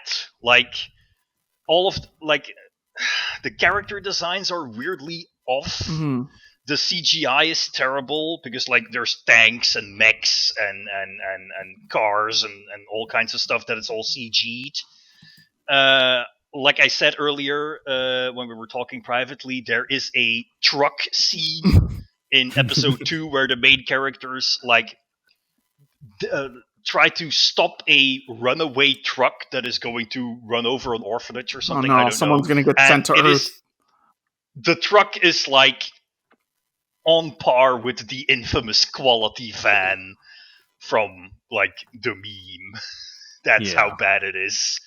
And like there's like a scene where the main character is running after the van, and it's clearly like this very bad PS1 era like truck model riding on an empty dirt road, and then you see Yeah. like in the lower right corner is the girl like with her back turned to the camera just bopping up and down to show that she's running after it, Mhm. and there's like some speed lines to create the illusion of movement, but it just looks like garbage. Yeah. But like Trails has always looked like garbage. Like these are the games that hold up the PS2 spirit in the PS5 era. Mhm. Like Right. Yeah. Yeah. if you are nostalgic for like janky ass long weird complicated JRPGs that can tell epic stories by like having sprites that have like 3 stock movements, Mhm. like these are the games for you. Like Right. Yeah. Well, it sounds like that one's the anime is for the fans though, is what right, we're yeah. coming. But I coming to think the, I think dedicated fans will get a lot out of it. Right. Like right. It's for is them. this like the long lost chapter that is going to answer mysteries that have been in the fandom for years? No. But it's like throwing them a nice little Yeah. Mhm. You can book, point and say, I "Hey, I guess. remember that thing." Right? Yeah. Yeah. Yeah. Yeah. All right. All right. Oh, speaking of, hey, All I right, remember well- that thing. You know what? I think I might call an audible here and maybe talk about High Card Sure. first, and just get that out of the way because I feel like there's not really a whole lot to say about Sure. High Card. Fair enough. And we will have a lot to say about the other Mhm. show. High Card okay. was just this kind of out of nowhere original show. fine. It was pretty fun. Okay. The premise being that there are playing cards that give people magical powers, and it's set in anime Las Vegas, Mhm. which Well, anime Las Well, Vegas, but among also, others, yeah. like anime, Anime London, which is next like- to Anime Las Vegas. okay, yes, it will be. Or it like starts. Mhm. Yeah, it's like some sort of like modern monarchy, I guess, is the implication. Yeah. It's Yeah. some fantasy world. And it's like a- it's not. Yeah. But Yeah, it's a Well, mix it- of It is a fantasy world with, importantly, mostly modern aesthetics. yeah. Yeah. and it's pretty fun. The powers are kind of wacky. Right. I think for me, it was just like a little too shallow. Like there was like literally nothing else going on. I didn't feel like. I mean, the thing is, we've only had one episode of this, and the second episode is usually where they put like the expo dump and explain the Yeah. actual premise. And I mean, like, we know the main guy is like Yeah. literally trying to save an orphanage, right? yes, Yes. And yeah, I mean it's fun. I don't know if it's going to be anything more than Right. that, but Doesn't you necessarily know, need in to a be, but season in a season where I feel like everything else I've watched almost has been pretty dull. Yeah. Like Right. nobody's having fun. This show like is in a having season fun. like this, we'll take a show where a guy has a magic glove that turns things into marbles, and then when he turns things into marbles, other characters said, "Oh my god, he turned that thing into marbles!" I mean, Yes, it helps that like there's like fucking blood splattering from Yeah, he's like where that exploding person's someone's head into limb marbles, or right? Yeah. head used to be. Yeah. Which I guess is the thing I would say about High Card, right? Is like I mean, look, man. JoJo is very influential. Yep. Yes, Yes. Major stand vibes from all these. So like powers. you have a show that is explicitly okay, there are 52 weird powers. Then you already know that the inherent appeal of the show is going to be okay, what is the weird power of the week? And within that context, I think the thing that High Card does pull off is like, well, okay, two of the weird powers we've seen so far seem kind of boring. One is gun, and the other seems to be regeneration. Seems to be the implication. Like Wolverine. And so yeah. the only really interesting one we've seen so far belonged to the one-off villain, who, again, could Marble turn Man. people into marbles. And I think the thing that at least kept me watching that episode until the end, anyways, is, well, this certainly has a visual flair to it, right? Like these weird powers. At least the marble one, anyways. Dude, well, right, he would just like grab random objects to get a handful of marbles, right? Like, yeah. And, you know, like there's that part where like he's like just like literally running his hand against the wall or a shelf or something and just flinging marbles, and it's like, okay, that like that's the kind of stuff where it's like you can do some stuff to make this a visually little striking. more, Yeah. at least visually, striking. I think the question, of course, is just like, like, is this just a vehicle for like hot boys to go on adventures? Of course. Like, and I guess the question is like, how much more is there to it, right? Like, Right. Is that going to be enough to carry 12 episodes Right. or whatever? Yeah. Like, at the very least, will the other hot boys get weird powers? Because again, gun and regeneration are just like, I mean, this like what like the thing that like really stuck out to me by the end of this episode is, is this going to be one of those works where the heroes have the boring powers and the villains get all the cool weird stuff? Yeah, I mean, we saw. Well, wasn't the card one of the cards also just luck or something? Right, like, super luck. Right, that belonged to super luck. Yeah. And then we saw in the intro when I think they were stealing the cards or something. The bombs. She makes like a wall of bombs or something. Right, the lady who could like summon bombs. You'd think this is like, is this maybe the thing where the writers are like not as sure of themselves as Araki is? Because Araki is always like, okay, I can give my main character dumbass weird powers, but I will always be able to use those and twist those in a certain way that they can be used to overcome the weird powers that the enemies have. Whereas here, maybe the writers are like, we can't come up with a power that can like be creatively applied like that, because that requires certain talent more than just coming up with funny gimmicks, right? So it's like, let's just give him the power of gun. Like, and I mean, in JoJo, like the powers in parts 1 through 3 or whatever are a lot more conventional than like what we'll see later, right? Yeah. But I do always find it funny when the hero's power is gun, but it's not very interesting in the long term, right? It's effective. I do have to say, I am very disappointed in this show because there is a character called Lucky Lunchman. Sam. And then at the end of the episode, we find out that the main character is called Finn Oldman.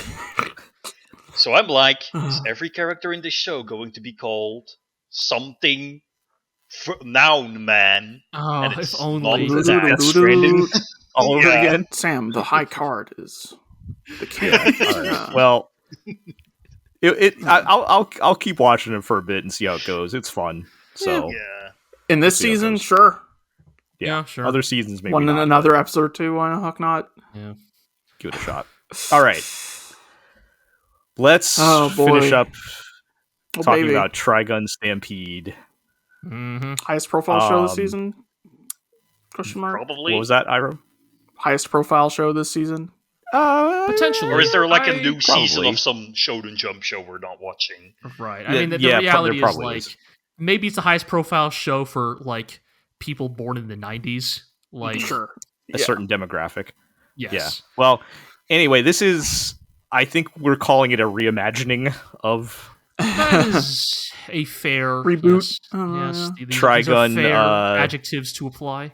Yeah, whether you want to say it's the manga or the original anime, it's the characters and kind of the same general idea, but a lot of things that they changed in this. But I would start with, this is Orange. It's a CG production. They are very good at what they do. They're the best in the business in terms of making CG look good. In terms of anime, it is a well-produced show.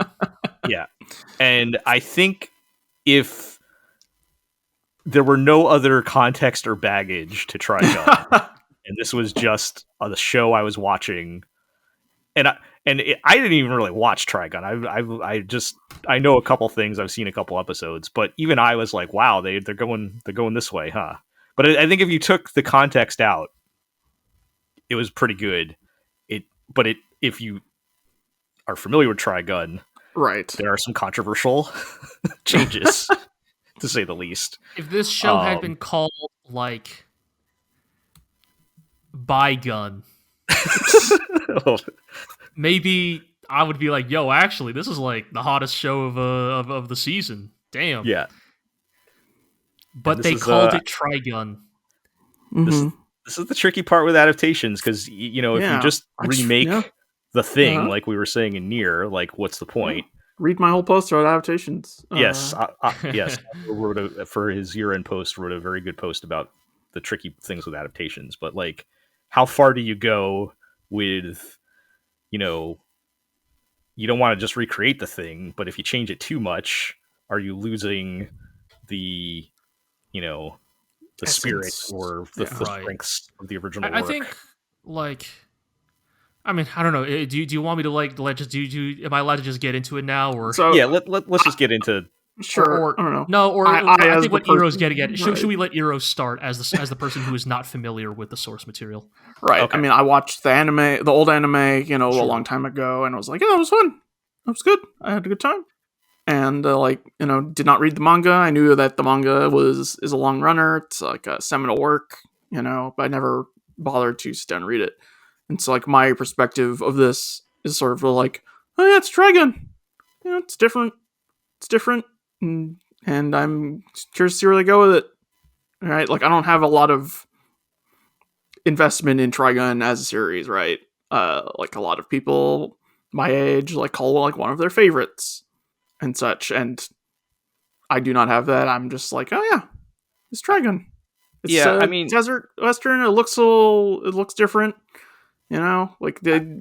but on the whole, I'm sort of like, yeah, I'm having a good time. And I think that's totally fair. Like, I do want to be clear. I think that, like, taken as it is, this show is well made.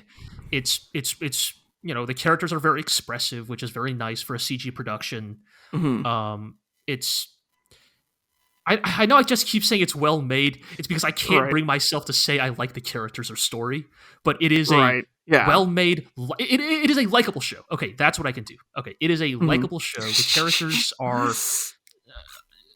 memorable and. Thing is, like, there's totally other things where I would be in exactly in your position, right? Like, let's get to the crimes that they committed. All right, look, Trigun banging the gavel. Trigun is literally one of my favorite manga of all time. All right, like this, there's no way around it. Trigun is like one of the manga for me. This story has influenced so much of how I approach like art and aesthetic personally. It cannot be overstated. Look at how they massacred your boy. I think my issue with Trigun, like, it kind of comes from multiple fronts, and I do want to be clear. I think that, like, it is totally valid to come from the perspective that Eero is of, like, just enjoying the show on its own terms. In fact, I hope people do like it. Because, like, again, I think as a creator, I do think it is cool that Yasuhiro Naito is allowed to play with his toys 30 years later like this. Like, very few creators have the privilege to do something like this with a story they've made for so long. And so, in that sense, I respect it a lot. I think my issue with, like, Trigun Stampede is multifaceted. I think the most obvious, of course, is just, like, the aesthetic, right? Like, it's CG, and I totally understand that's going to look different. But, like, for me, so much of Trigun's appeal was its, like, sketchy, gritty 90s manga art style, the thick outlines, and the just sort of the not edgy, but I guess edgy is probably sort of the word you use to describe 90s manga of this era. That vibe, and I think for better or worse, right, because it's CG, it's just a little too clean, right? It's a little too clinical in its portrayal of the Trigun world, right? Like, Yeah. Like, yes, it's a desert planet. Yes, he's a gunslinger. Yes, here's some like cyborg bondage weirdos. But Yeah. It's kind of similar to a much lesser extent to what we saw with Chainsaw Man last season. I felt like where right. it was like this is like too perfect a little bit, but yeah, I think but I don't, but at least this show's having fun. But we can't get into that. That is true. Yes. Yes. So yeah, I think it's that, and just I'll throw in my perspective, which is I never watched the original Trigun anime in full. I saw some of it that I would catch when it was on like Adult Swim at like rerunning at like 3 a.m. or something. So right. the original Trigun anime was also like not quite a direct adaptation, right? It was not. Because it had to end in 24 episodes or whatever. Yeah. Which is, so that's kind of my frame of reference for Trigun. I feel like even though I didn't watch the whole thing, I had a general idea for like the tone and the look and everything from the anime. Mm-hmm. And I think some of the choices to like change Meryl and remove Millie where the fuck is Millie? Yeah, bad. Right. Yeah, no. I mean, I could. Yes, I plan to get into my issues with the story next. I was mostly just focused on visually how I feel it's doing as an adaptation. But I do even like kind of the more subtle changes to Vash himself, I think, where I feel like he's so yeah. I mean, you can get into that stuff, G, but just that was kind of hitting me more than the aesthetics because yeah, I mean, it's very different, but I still think it looks nice. But like, I don't have the same frame of reference as you do on it. But yeah, I'm also just going to be a sucker just in general for like that late '90s kind of look anyway. But right, it's irreplaceable. I think that's more subjective. Than, of course, yes. Why did you just pull this character out? Right. No, totally. I mean, again, it's the thing of like. Yeah, like, I guess the reason why I harp on the visuals, even though I do think they are well made, is because I think so much of Trigun's identity is wrapped up in those visuals, in that aesthetic. Right. Like, Trigun looks like that because it is a product of the 90s. Yeah. And to expect I guess you can sell me like that, you can sell me on that easier than like actually changing for sure, characters and stuff. Yeah, but I do think I think if it was just the visuals, but like the tone of the show was true to like what I know as Trigun, I think I would still be pretty positive on it as a whole, as a different interpretation. I think where I like start to get a little worried is like some of the narrative choices they've made. Like, yes, for example, not having Millie and replacing with like, I mean, look, the drunk reporter senpai guy is fine. Like, he's not like terrible or anything, but also like, he is just kind of a very familiar archetype and not one I necessarily felt was like key to Trigun. Like, I feel like half the appeal of like the Meryl and Millie combo is that Meryl is the one who is the ball buster and Millie is the naive nice one. Right. Like, and so to make Meryl the sort of naive newbie character, like, it kind of just doesn't sit right with me. Like, like she is the character who would bust out like, her coat full of Derringer pistols, right? Like, yeah, I don't even know if she has a gun in this new anime. I did not get the impression she does, but we don't know yet, I guess. Yeah. But I think my bigger issue is sort of with how they've decided to approach the mystery of Trigun.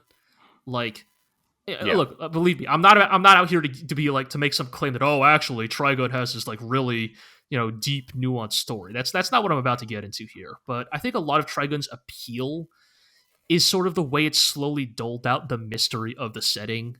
Like, why are we all on this shitty desert planet? Where are we? What are plants? Who is Vash?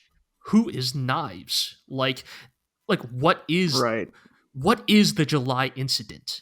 Like, these are things that are sort of like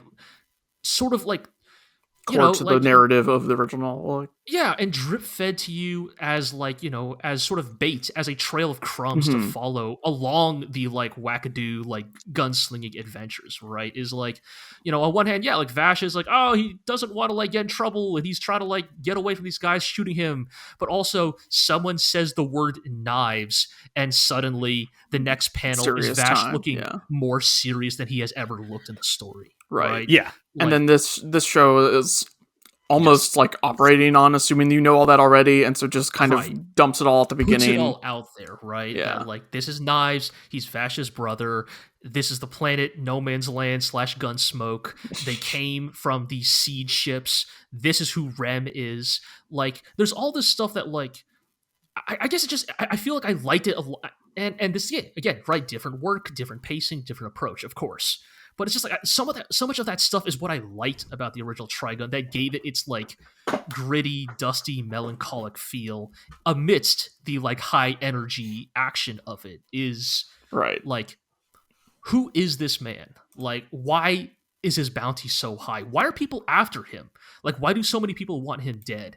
And like, I feel like Stampede's decision to like lay out all of these cards in its first and second episode like this then sort of leaves me in the place of like, well, what left do you have to show then at this point? Right.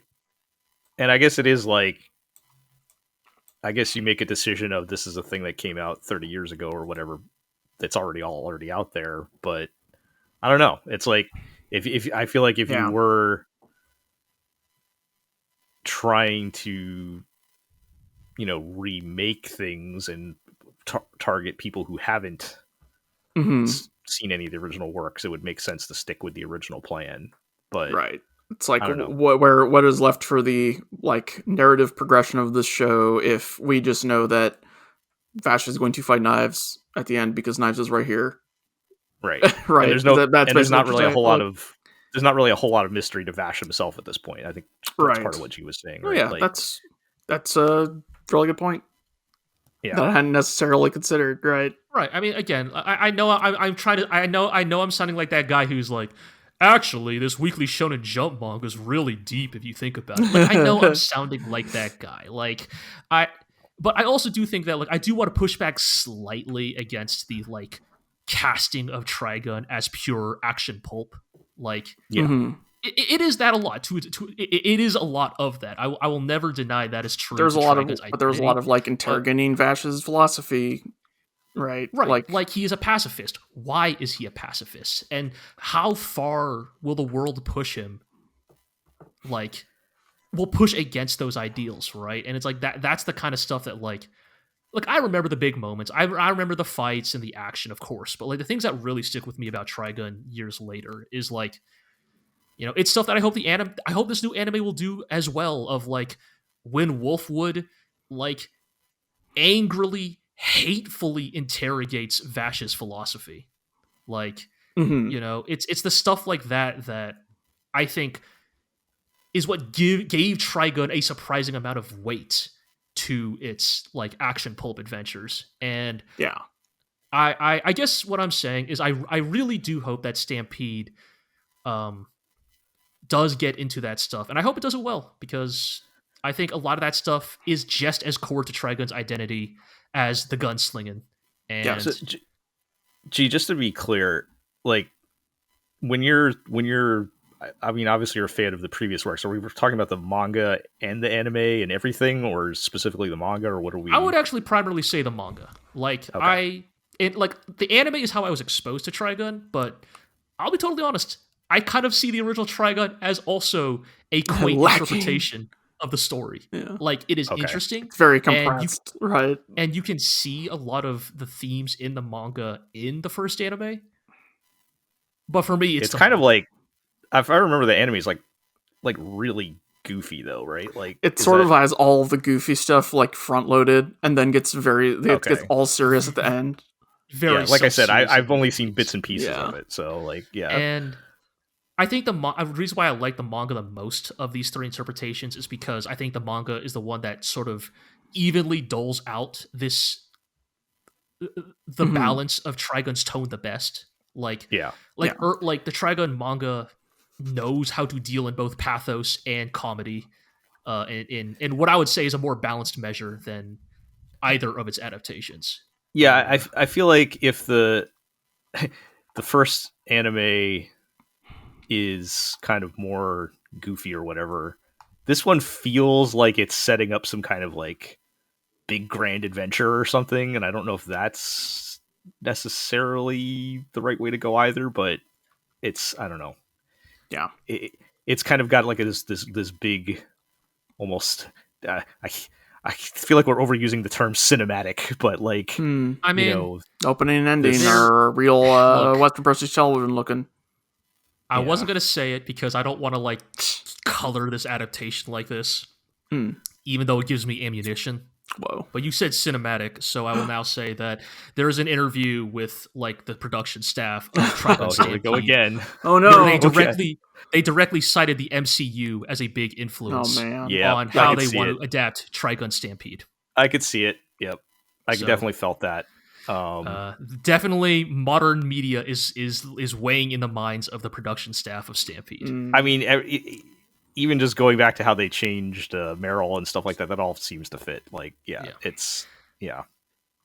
last Well- thing I'll say, the last thing I'll say, just purely just as a fanboy, the new opening sucks. Like, sorry, man. yeah. Like, Bodo. yeah, the original Trigun anime OP is so fucking good. Like, Yeah. it might actually be one of the best OPs out of the 90s.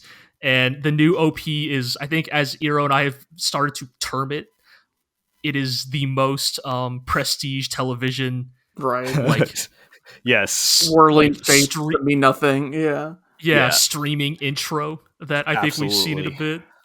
well, all right. It's Yeah. again. I That personally intro, I know it's on Crunchyroll. Every time I say intro, I'm like, is this Netflix? yeah. Right. Yeah, it doesn't feel like an anime OP, right? Yeah. Yeah. I mean, I do feel, and I guess again to a much lesser extent, because I'm kind of coming from a similar perspective. I guess it gets me similar vibe feelings to Chainsaw Man. It's a different From a different look direction. and feel and like, everything, different but vector, just the whole. We're making this into a movie again, aren't we? Huh. Well. Yeah. Anyway, But yeah. it's still good though. Still good. Yes, Still and to be enjoying it. clear, like it's almost a little unfair to compare it to Chainsaw Man because I think that like even if Trigun Stampede is doing something more quote unquote cinematic, I think it's clearly still having a lot of fun. Closer to the Yes, heart of what the material is, right? Yeah. most certainly. So yes, that's probably maybe that's not totally. That's why I'm trying to say it's a much lesser degree, but let's just maybe we should just retire that comparison at this point. Okay. All right, Okay. I think we finally made it. Limping across the finish line here. We're still here. Not Aqua, you how- still we're with not- us? we're not dead Still yet. awake? 2.5 hours. We're not there yet. Look, maybe if you guys hadn't ranted for 15 minutes about isekai or No, it had to be said. Yeah, that was important. All right. Well, we're gonna end it there. I mean, the people crave long form content. yes. Yeah. You guys get an extra hour this week because who knows what we're going to talk about next As a time. gift. Get an extra hour in the ball pit? Oof.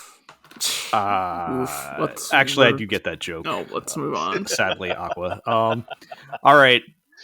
Housekeeping. Check us out at theglorioblog.com. Read all of our first looks about these shows and many more, which are all bad if they're not on this But list. But unfortunately, not that much more. All right, hold on. We didn't get to Vinland Saga because we knew this Ugh. podcast was going to go long. That show's not bad. It's fine. All right. did we actually get a post up for that No, yet? I didn't don't make a remember. post because No, I was because- like, it's yeah. in season 2. It's season Yeah. 2. Yeah, we don't So, post for yeah, we'll season talk about 2. that next time. So that's a good show.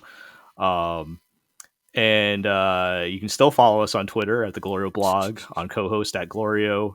You can subscribe to the podcast on iTunes, Google Play, Spotify, Amazon Music, Podbean, Stitcher, and of course YouTube, where you can like, comment, subscribe, ring that notification bell. Tell us what you're watching. Maybe you found something good that we didn't. I Yeah, don't you know what? Yeah, tell me why I'm wrong about isekai and why it's great, actually. Bring it on.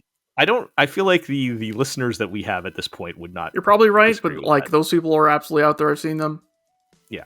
So, anyway, that does it for this episode. Tell your friends, tell your enemies. We'll catch everybody next time.